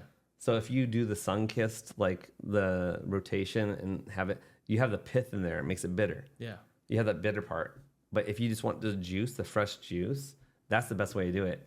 And I used to do that before each shift, do 2 liters of just that without the pith. Without the pith. Yeah, without the pith. And that's how it used to be. That shit. And it takes cut forever. corner. Fine. I mean, I agree. But that's before the shift. So that's before you start. That's the mise en place of everything. Like, you don't have your Barbecs. Okay, you can't drop mise en place and don't describe it. What's a mise en place? It's everything in place. Yeah. Everything in place before your shift. So, like, for example, servers' mise en place is going to be a lot of like plates and forks and utensils and everything like that. It's a mise en place tray ready to prep like the silverware and the plates for guests coming in. So just so people know. Right. Okay. Yeah. So it's the mise en place of it all. Like, I love that you said servers because they're not real employees, are they? Just take the order, give it the kitchen. Everybody's gonna do everything around you. Yeah. What does comedy do for you, bro? What is humor? Because like you're sarcastic 99.9% of the time. I mean, that's what makes it. I mean, the reason I became a bartender is because like I was a server at one time. And I graduated to. You said they don't exist. Well, I mean, yeah, it didn't exist at 16. Okay. You should graduate eventually. That's fair. To do something that's skilled. You should become a skilled profession. Yeah. And what we do is a skilled profession. I could be a chef, which is also a skilled profession. But it's hot and sweaty back there. It's hot and sweaty. Yeah. There's a lot of convicts. Yeah. I love them all. They're a ton of convicts, it's like bro. me as well. But You don't got tattoos on your neck, though, bro. No. But it's like sexy a little bit when they got it out there. I'm like, that's kind of hot. I kind of like it a little I bit. love it. Bourdain's one of my favorite guys, man. Yeah. Like he's like, if you don't think you're You only like it because he asked for 2 Negronis at his fucking restaurants, bro. And also, if you don't think you're the biggest swinging dick in the bar Yeah, or kitchen, get the fuck out of the kitchen. that's fair. So yeah. What was I saying? Oh yeah, comedy. What does comedy do for you? What is the comedic writing or like just laughter and all that stuff? Because like you're on that wavelength a lot of the time. I think it's always just been me. Like the title comedy or comedic. You don't like it. I don't like it. You don't It's like weird. it. It's icky to you. I mean, it's what I do. I mean, it's who But there's a lot of people who like it's a personality. A lot of people wear that badge proudly on their chest. It's weird. Though. Like there's a lot of people like, okay, so Are we talking about Marco? no. I love Marco. Marco's my favorite. I love Marco too. Everybody's my favorite that does that. I just don't think that. I saw him recently. I saw him last week.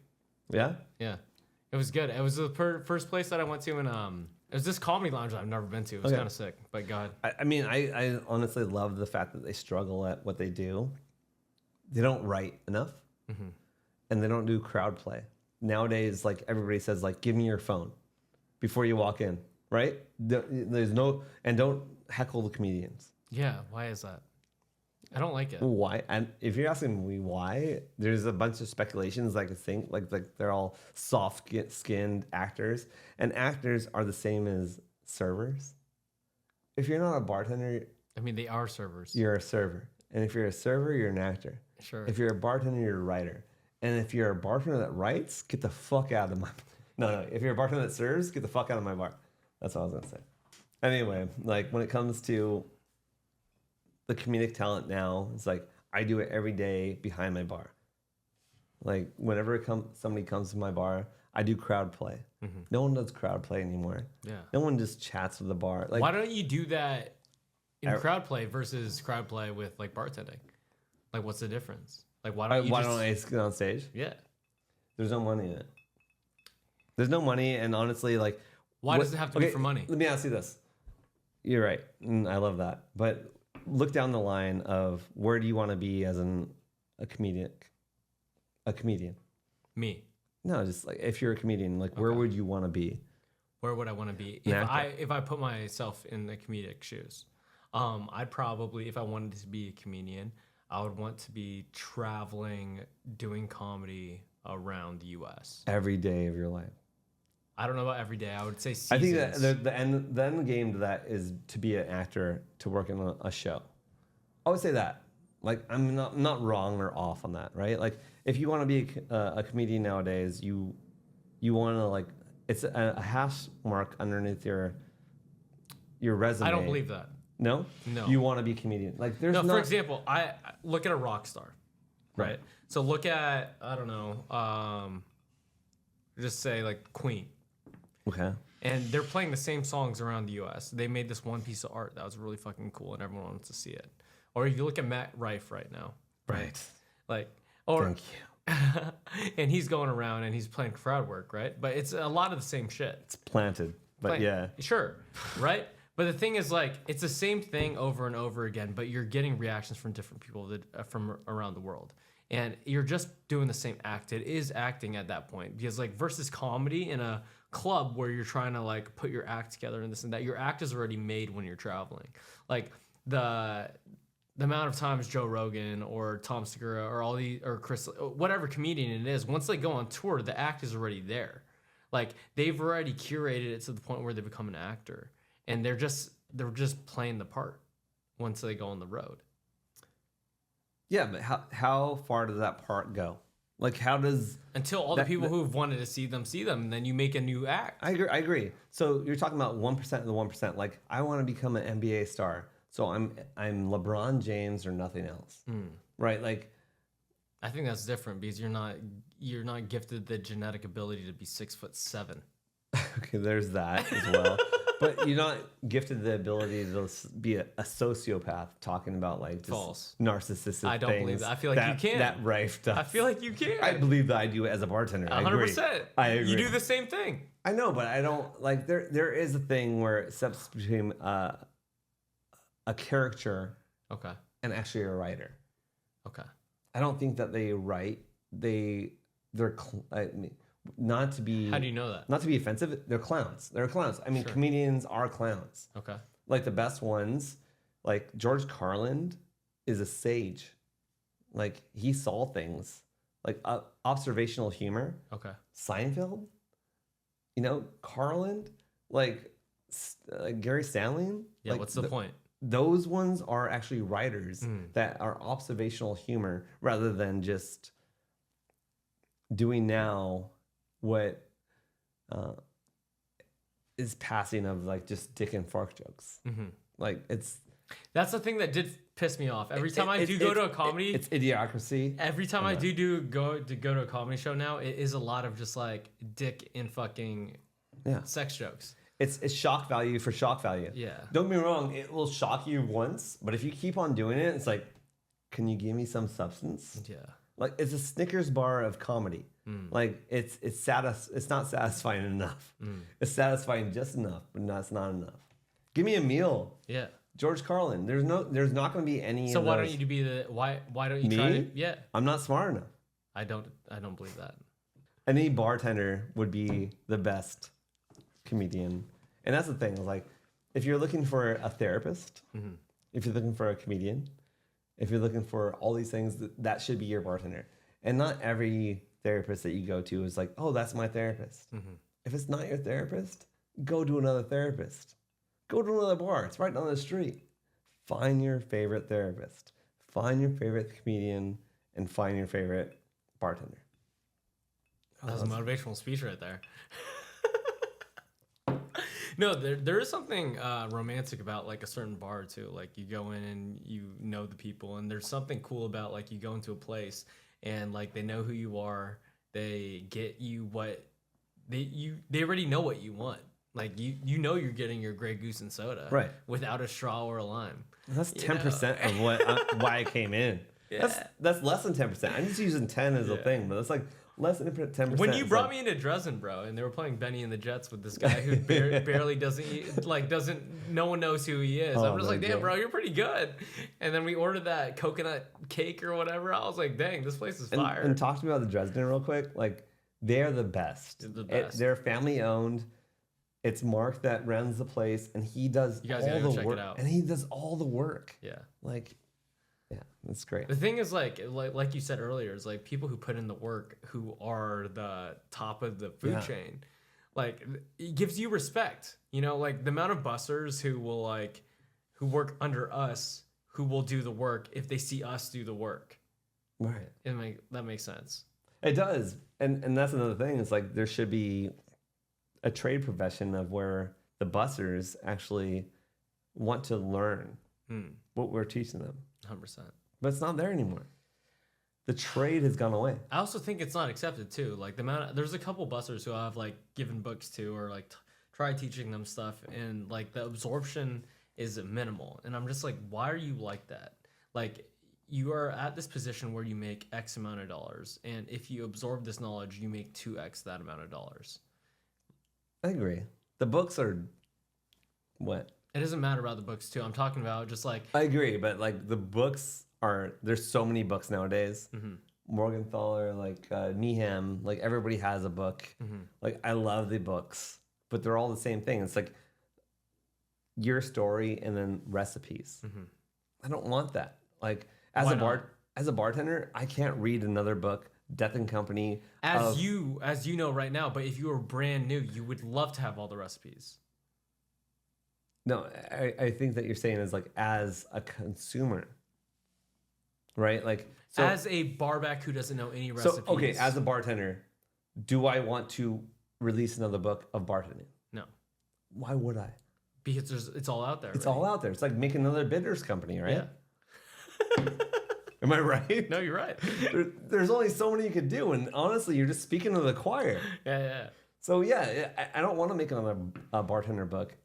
This is So my bartender book. I started a bitters company that it didn't go well. This is why BJ said that too. No, it went well. It went well enough. You learned a lot. You learned a lot. You sold it. There you go. We're done. But continue. When it comes to another go buy in Spirit Bitters. I don't own any of it anymore. But when it comes to another like bartender book, like, do you need to learn another recipe to an old fashioned or how to make an old fashioned? Like, Yeah. everybody gets it. But a lot of people don't. A lot of people don't know how to. My favorite is Dead Rabbit because that was back in my era when I started competing in bartender competitions. Yeah. And the reason I kept them bartender priest is because I competed as a bartender priest. Yeah. Did you wear the collar? Yeah. Just the same as my hero, Sean Muldoon, owner of the Dead Rabbit, was known as the Great Muldoony. Okay. Dead Rabbit in New York City. It was a great bar. It's great Irish. Like, I fucking love Sean Muldoon. If you're bartenders, you know. I never met him before in my life, but like, he went as a Great Muldoony. So he was like a magician, and he used to do bartending competitions back in the day when they were just fun. But the worst thing that's ever happened to our culture is bartending competitions, because you just put bartenders against each other, like, oh, I'm a better bartender, and no one fucking cares. But back then, no one cared, and Sean Muldoon used to dress up and like, I'll pull a rabbit in my hat. I think he like pulled out bras of girls, and it just made it a fun show. But now it's like, oh no, I got a silver plate or I got a fucking glass plate. Like, no one cares either. But now they care. Do they? I think so. But now that you made one customer out of your spirit versus how many that lost that, it's the weirdest model of how to make a business. And you I feel like that's with most businesses, bro. They make these stories, they make these competitions that don't matter. It don't matter. And no one agrees. Not the ones that care. Not the ones that count agree. Yeah. How do you think? Oh, what do you think about the Netflix show? Which one? The bartending competition, whatever it was. The one with Barmaster. Yeah, Barmaster. Yeah, it's not good. You don't think it's good? No, it's not. Why good. not? So it's another cooking show. It is cooking because you're literally cooking. They don't ever show bartending in that whole thing. So when I say bartending is 10% in the glass and 9% of that, that's what I'm talking about. It's 10% of what we do. Mm-hmm. So you're watching less than 10%. Actually, a 10% of what we do. Because they're taking they all show this time. shakes sometimes. Yeah, that's our barbacks do that most stuff, and then they do a elaborate setup of what it is. Like, I put a tree here for some fucking reason, and a skull that's steaming fucking, or a 2 foot by 2 foot ice cube. Yeah, it's weird. It's not. It's a cooking show, and all cooking shows, they always say, like, the reason that Anthony Bourdain didn't like Emerald is because he sold out, right? But if you ask me to sell out the same as Bourdain did, he would like hypocrisy, right? Yeah. Because hypocrisy. Like, if you give me enough money, I'll do the same shit. Why are you such a huge fan of Bourdain? I mean, he was a writer. You're not a fan of many people. Yeah. And the fact that you romanticize this one man, it's shocking to me. No, I romanticize writers and writers that write, good or bad. I love them.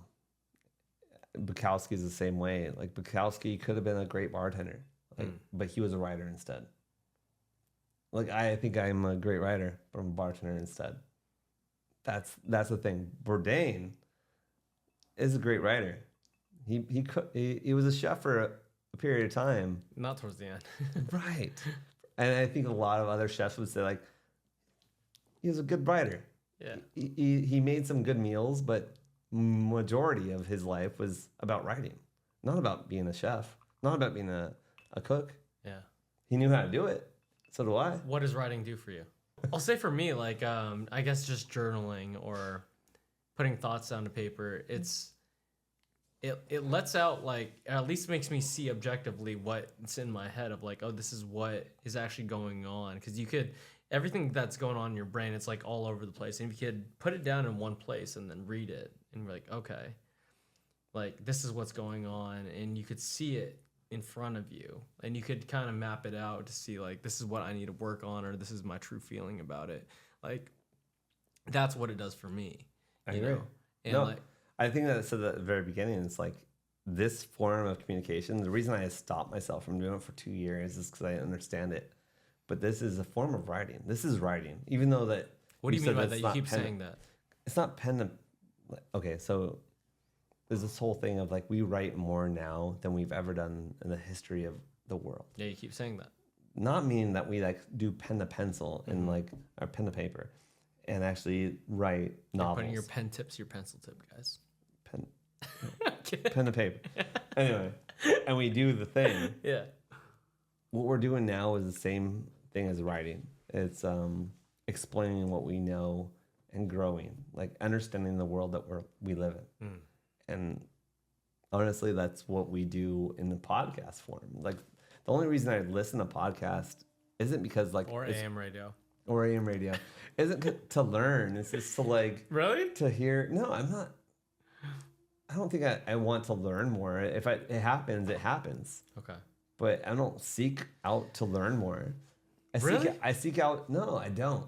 I feel like the only reason why I listen to podcasts. I seek out to like teach me what I don't know, because I know more. That is learning. As a bartender, I know more than any other bartender. I will hands down say that until someone proves me wrong. Yep, that's still learning. All right, then teach me. Yeah. I don't mind learning. Just teach me. I feel like podcasts, long form conversation, or like AM radio, or like whatever, other people's perspectives, is if you listen to it and it's kind of what you agree with, but they have like an off take and you're like, oh, I didn't know that perspective. And you kind of take that one hint. Or it's like bartending too, where like you're around all these bartenders, but they teach you, like a way to, like, for example, this one bartender taught me who doesn't know that much about bartending, knew this one skill of stirring 2 mixing glasses with one hand. And I was like, I didn't think I could learn anything from you. You turn the spoons upside down? Upside down. I love you so much. I fucking love you. And it's just spinning 2 chopsticks, bro. You're just going. You got 2 fingers right here. Yeah, and then you got one over here. I didn't know I could make 3 cocktails at once. And why would you want to do that? So you can make 3 old fashions at once? Rad. Cool. I love it. No, I agree. You learned that from somebody. Honestly, what I learned from you is I could do this. And honestly, that's the biggest thing. You do for what? me. This is a podcast. Talk on radio. Listen to myself in these headsets. The thing is, you love talking. I hate it. Not like this. I think like in every variation of it. Oh, glass is empty. I think in every variation of it. You know? One thing that I feel like I've learned from you, bro, is to question everything. I mean, I went to seminary school for that. But yeah. If you want to become a priest, then that was a quick angle for that. Like the reason that I have such problems with authority is because of where I went to university. Where I went to. What's your conclusion about the Catholic Church and everything like that? Is that 100%? Is that your true belief now, or is that because like traveling the world now, especially we're switching to religion? 100%. Because I'm curious about it. Because I've traveled and I've been around Buddhists and people in Japan who are worshiping temples, and I've been around Italy and the Roman Catholic Church and the whatever side Catholic church you're a part of. So I don't spread the gospel. I don't. Okay. Just through the bottom of a whiskey glass. I'm not going to try to make somebody towards my side. So when I say is like religion is community to me. Okay. If your community is they're synonymous in terms. So community is religion. Religion is community. There you go. And when it comes to my community, they are Catholic. So I am Catholic. I happen to be a Jesuit Catholic. They are progressive. A progressive Roman Catholic, but I'm still a Catholic. So, yeah, wherever you are happen to be born into is what your community is. There's no wrong or right. There's two trees in a religion. I do agree with you 100%, but there's a lot of people who are in religion, right? Who are in Christianity, who are in whatever religion that they're in, and they will say, like, my thing is right and your thing is wrong. And that really frustrates me a lot of the time. Yeah, I mean... What's your response to that when you interact? What's your favorite football team? I don't have one because I don't watch football a lot. Any sports team? You know where I'm going now? Yeah. Okay.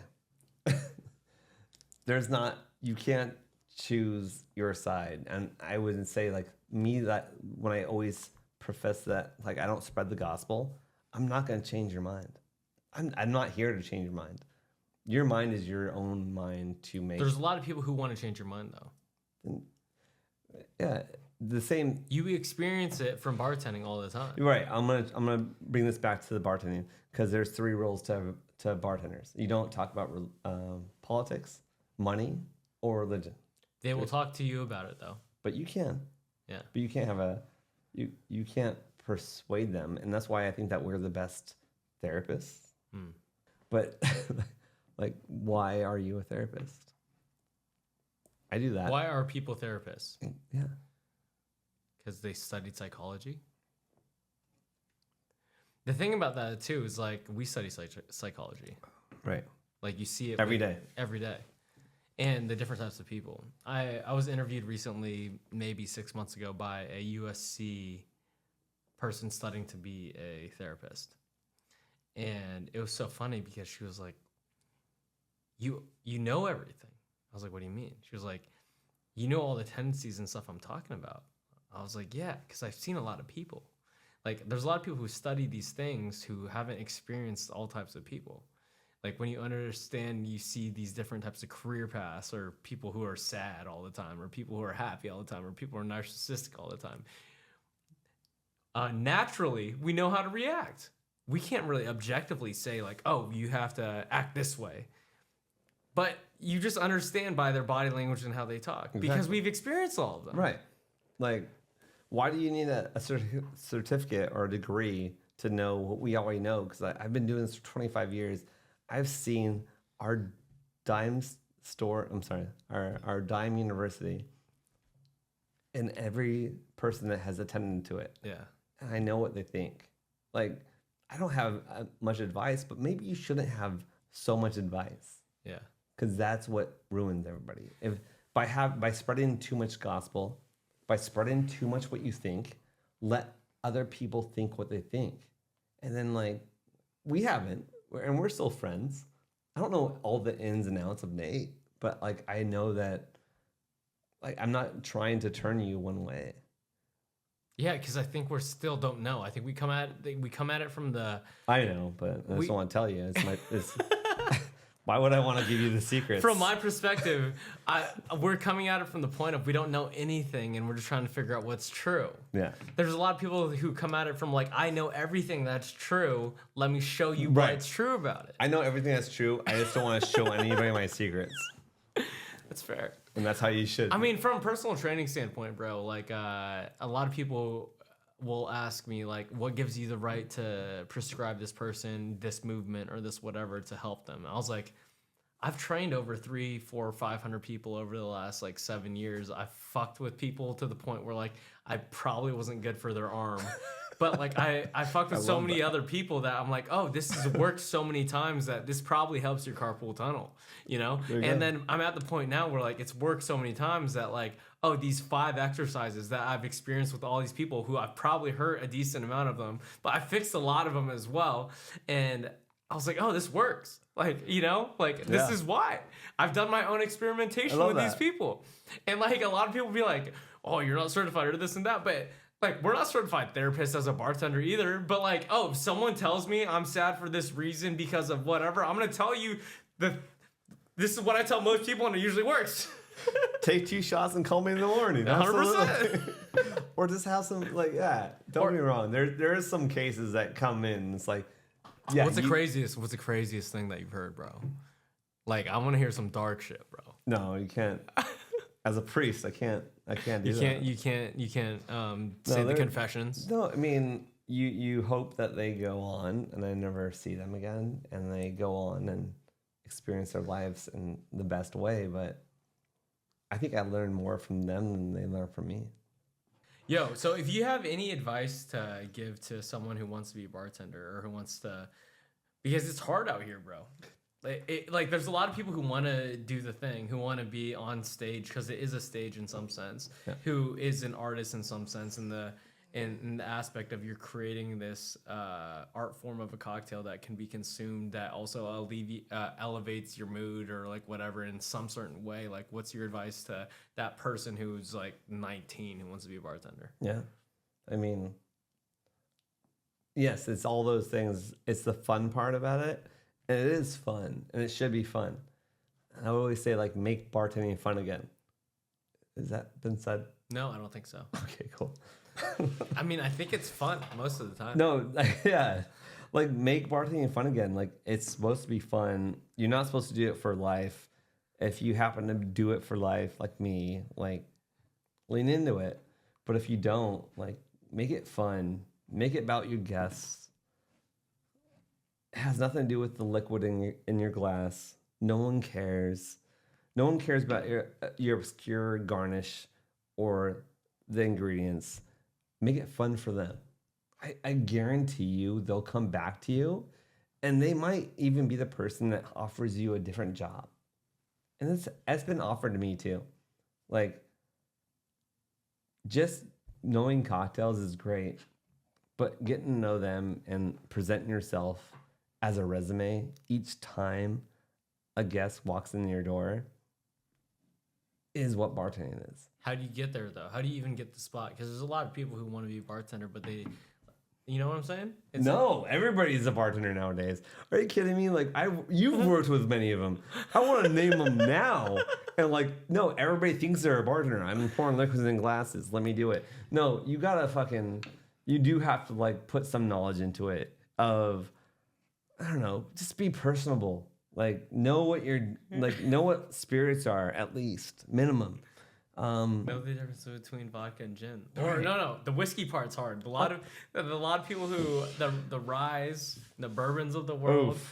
Like, I would say this: like learn what a screwdriver is, then learn what a madras is, and then learn, like, you know what I mean? Like, it builds on each other. Learn what Mr. Potato Head is. Like, learn how all these cocktails were made from each other. What he means by Mr. Potato Head, guys, is that like a lot of cocktails are made out of one cocktail, and they're just riffs or rip-offs of each one. Rip-offs. All of them are. No, yeah. And they don't matter. That's the 10% of what you know. Yeah. But learn how to, like, communicate. Yeah. Like a gimlet is an East Side, guys. Oh, yeah. Just with a couple additive things. I love it. Why do you think people are so romanticized on like shit that's barely elevated? Like a gimlet, for example. It's like, oh, it's a classic cocktail, but do you know what a gimlet is? Can I ask you? Okay. Lime juice? Nope. No? Oh, it's the certain whatever lime juice that you're talking about. What's the lime juice called? Tell me right now. So it's Rose's lime. Oh, there you go. But it's a cordial. Yes. And how dare you call it a juice? So it's a clear cocktail, right? Like, I made you the first cocktail I walked into. That was apricot. It was good. Explain what you made. It's an apricot gimlet. Okay. No, what was the actual name? But it's a riff. Yeah. But hold on, let me give me a second. Let me fucking like nerd out a bit. Yes. So yes, a Rose's lime is a cordial. If you're making a gimlet, stop. What's a cordial? It's a simple syrup with different ingredients. Okay. Dumb it down a little bit. Sure. Like, yeah. It's simple. How is a simple syrup sour? By the lime. Okay. That you express into it. It's not juice. It is the pith, the peel of it. Yeah. And what do you mean? I'm sorry to. Oh, you're right. That's good. Yeah, that's good. It's a peel that you express into So a the cordial, simple you syrup. don't actually use the juice. You use You can do it, lime pith and there's of a different it. ways The to pith do is it. the outside and the skin of the lime. Right. If you guys don't know. Right. Sorry. We gotta dumb it down for All these right, people, bro. I'm trying. Not everyone's a bar priest. All right. Not everyone wears a collar and wants the priesthood, bro. All right. Anyway, what was I saying? You were talking about this apricot riff That's right. off. That's what I made. That's what I made you, is a apricot daiquiri. So you're welcome. So what was in it? It was really good. It was clear. apricot. It was pretty. It was gold. Lillet, which is fortified white wine. PJ didn't think I had Lillet at my house. I was pretty offended. Did I explain it right, though? Yeah, that was right. All right, cool. And then apricot Giffard's Lillet, which is Giffard's liqueur, which is better than what you had. So It is a lot better. It is a lot better. I had stuff that you would make. What's it called? What's the wine? Toilet water? No. Close to that. What's the wine like mixer that people put fruits and stuff in? Oh, sangria. Sangria. I had the apricot liqueur that you put in the sangria with like a diced apples. I love it. What's your favorite cocktail, bro? And your favorite spirit? When it comes to cocktail, Cosmopolitan. Cosmopolitan. I would have never thought about that. I know. I kind of love that. I know. Wow. With the orange with the orange vodka with the absolute citron. Oh man, no. Yes, but yes. But yes. Absolute vodka, absolute like lemon citron is a necessary. Wow. Yes. I can still talk like this, bro. You know what I'm saying? I'm not totally out of the game. But it's basically a kamikaze. So it's a kamikaze With cranberry juice. with a red lip. So are you saying it's a riff? Saying it's a riff. Yeah. It's a kamikaze riff with a punch in the face. But then PJ will throw like a match and some orange to put on it, and then he'd be like, I mean, no, my grenadine. Instead of cranberry juice, I do grenadine because I'm like, why do cranberry juice? But like, I do grenadine to add that. Do you make stuff at home anymore? Yes, I make cocktails. Okay, I understand the cocktail part. The thing is, you could buy the ingredients or make some of the ingredients. You know what I'm Right. saying? Okay. Yes. Like I can make some ingredients. I can make others. Orgeat is an almond milk simple syrup. That if you can make that, it's so much better than what you could buy at the store. 100%. Grenadine is a number one. No one wants to buy grenadine at the store. If you buy grenadine at the store, it's like cherry syrup. Some people like their dirty Shirleys, bro. Okay, but it's not cherry. That's not what grenadine is. Like, learn what grenadine is. It's basically pomegranate simple syrup.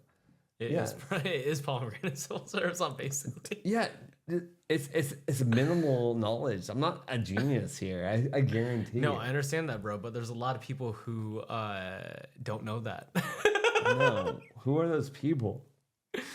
Do you pay attention to cocktail history at all? Is that a podcast? No, podcast. No, cocktail history in general. Because like I'm cocktail history. You are cocktail history. Yes. Okay. Because like one thing that I did enjoy about studying bitters at some point is like learning about the Prohibition. Because like in history class, I love that. Yes. In high school, I didn't pay attention because I didn't give a fuck. But like when it came to like things that I was interested in, Yeah. and learning about bathtub gin and like why the Prohibition was a thing and like that part of American history, you know, I'm just like, oh, like I'm interested in this and this happened. Like there was this era of time where alcohol wasn't allowed and it affected all these different markets and the economy and like there's rebels in the world and all that stuff. And I was like, if I didn't enjoy sipping a old fashioned with some different varietal bitters in it, I wouldn't really understand this part of history. I want to do the Brandon Bastian thing. Can we not do it? Yeah. All right, Brandon Bastian. I do want to understand why you love giving toasts all the time, though. Oh, yeah, I like that too. Yeah, that's great. I mean, toasts are limericks. Limericks are Irish proverbs. Which is writing, which you love. Which is Irish proverbs are Catholic hymns Do I love those so much? I don't think you love them. I think you do them. I love them. I feel like the center of it. I feel like you're very confident when it comes to anything bartending, and it's cool to see. Yeah. Because like it's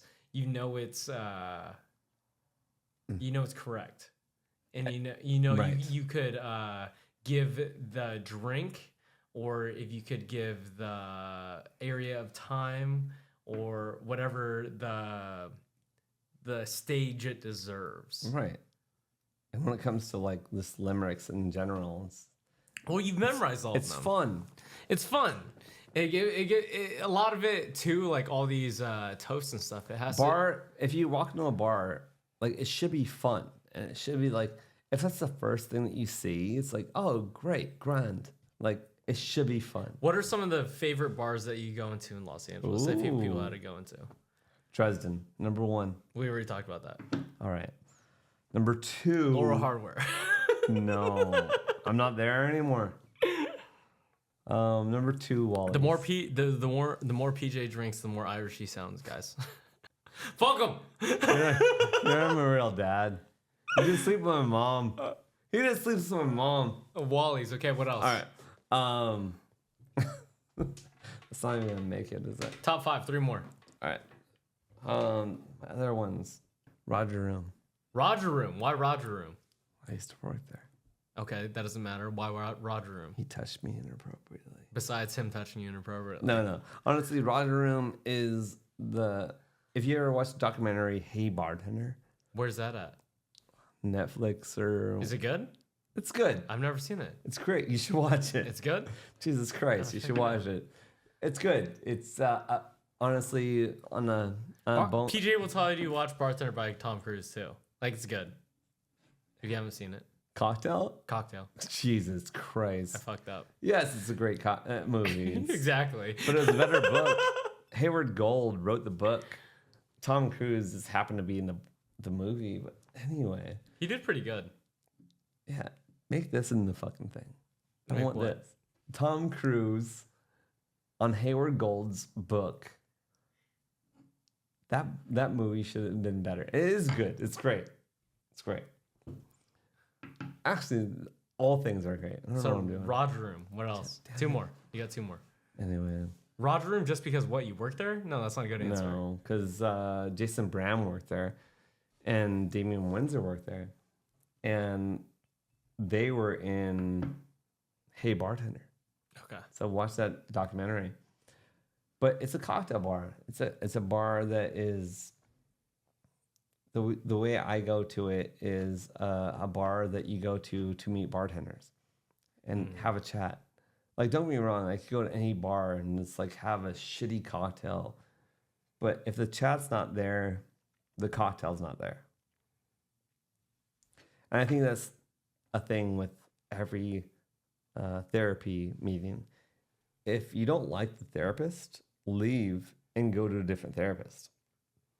If you don't like the bartender, leave and go to the bartender. There's a lot of them down the street and they're free. And they're only a cocktail. With the exception of a cocktail. And if you order 5, A lot less than a fucking therapist meeting. I don't know about that. Therapist meetings are more expensive. No way. Not Why? if you're drinking all night. Have fun with it. I kind of am curious about your most expensive bar tab. But continue. So after Roger Room, we got 2 Bartender, I more. don't have one. Huh?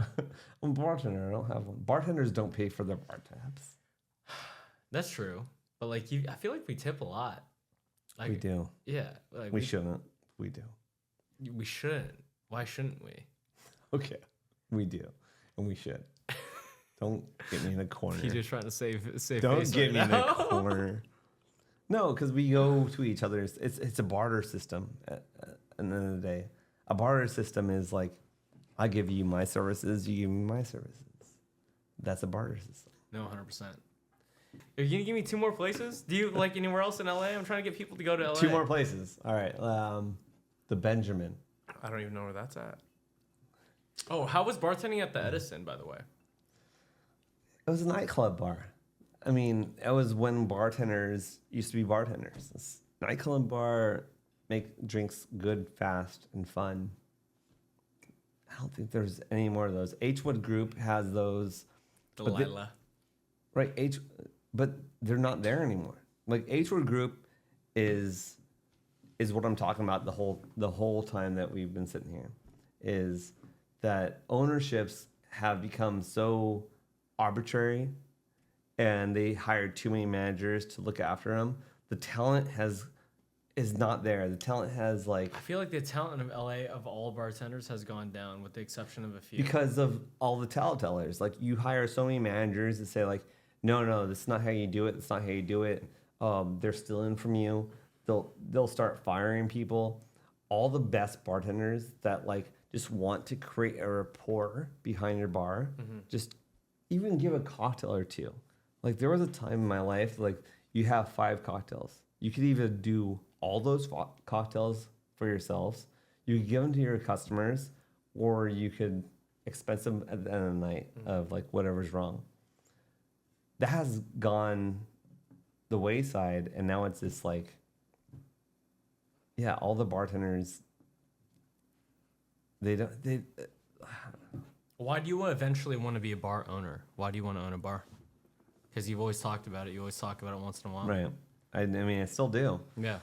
I mean, it's a natural progression of things where I want to be what others aren't.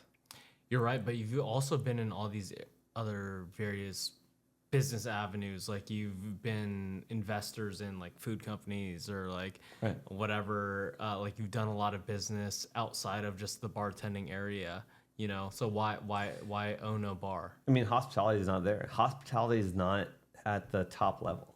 What do you mean? When it comes to like CEOs of things, like hospitalities aren't like they're not hospitalists. Like they're not like people that want to bring people into the companies. They want to make more money for themselves and their partners, which I agree and I get where they're at, but they're not talent. In this day and age, talent isn't used as a commodity. And that's the biggest thing. Like, I want to be an owner of my own commodity. I want to own a bar, a restaurant inside LA. I mean, there used to be. Why LA? Because honestly, like there's bartender. I mean, there's chefs that run their own restaurants. But what's one bartender that has run their own restaurant? I don't know of any. I know one. I'm not gonna say it. Okay. I know one. We'll talk about it after. I know one, and I'm like, why isn't there more? Like, Is it dope? Like, is that person like really enjoying what they're doing? And, yeah, like, it's doing well. They do great. Yeah. Like if you give the purse string, like the way that restaurants run, if you give the bartenders that pull the purse strings, you know what I mean? Like if you give the bar to the restaurant, which is the way that restaurants are ran properly. Bartenders are the ones that pull the purse strings and that run the restaurant. And that's the thing. Like they have went away from that and made it a chef-driven restaurant, which is great. Chefs also do bring people in, but they're not the ones that like control the purse strings. I think that's all right. Let's close it out. I got this. Close it out. Oh, real quick. Do you like smoked cocktails? Fucking hell, the last one. No, fucking smoked cocktails are shit. Why is that? Because 70% of what's in a cocktail is what's in your nose. Uh-huh. And if you eliminate 20% of that, why fucking have a cocktail? And also, they take a lot of space, like all the whole fucking decanter and shit. Just why have a cocktail? Like, just sniff things. Like, it's called cocaine, guys. Being an adult, right? Cheers. We'll end with that. We gotta end better than that. Smoke cocktails suck. What do you have to? Any advice to all the desired bartenders in the world who want to work at a dope place? Like, do they have to get the skill set of learning every single aspect of spirits, of bitters, of the cocktail culture? Yes. All of it. All of it. Learn all those Where things. do they go? What's the source? Is there a source, or is it just learning from bartenders? Hey, you like learn as asking you them? go. Honestly, like if you think there's a shortcut, there's not. Like you gotta learn as you go. You learn at your local bar, and you do whatever they say. And just because they said it's right doesn't mean it's right. Cheers, y'all. PJ the bar wait, we gotta do the.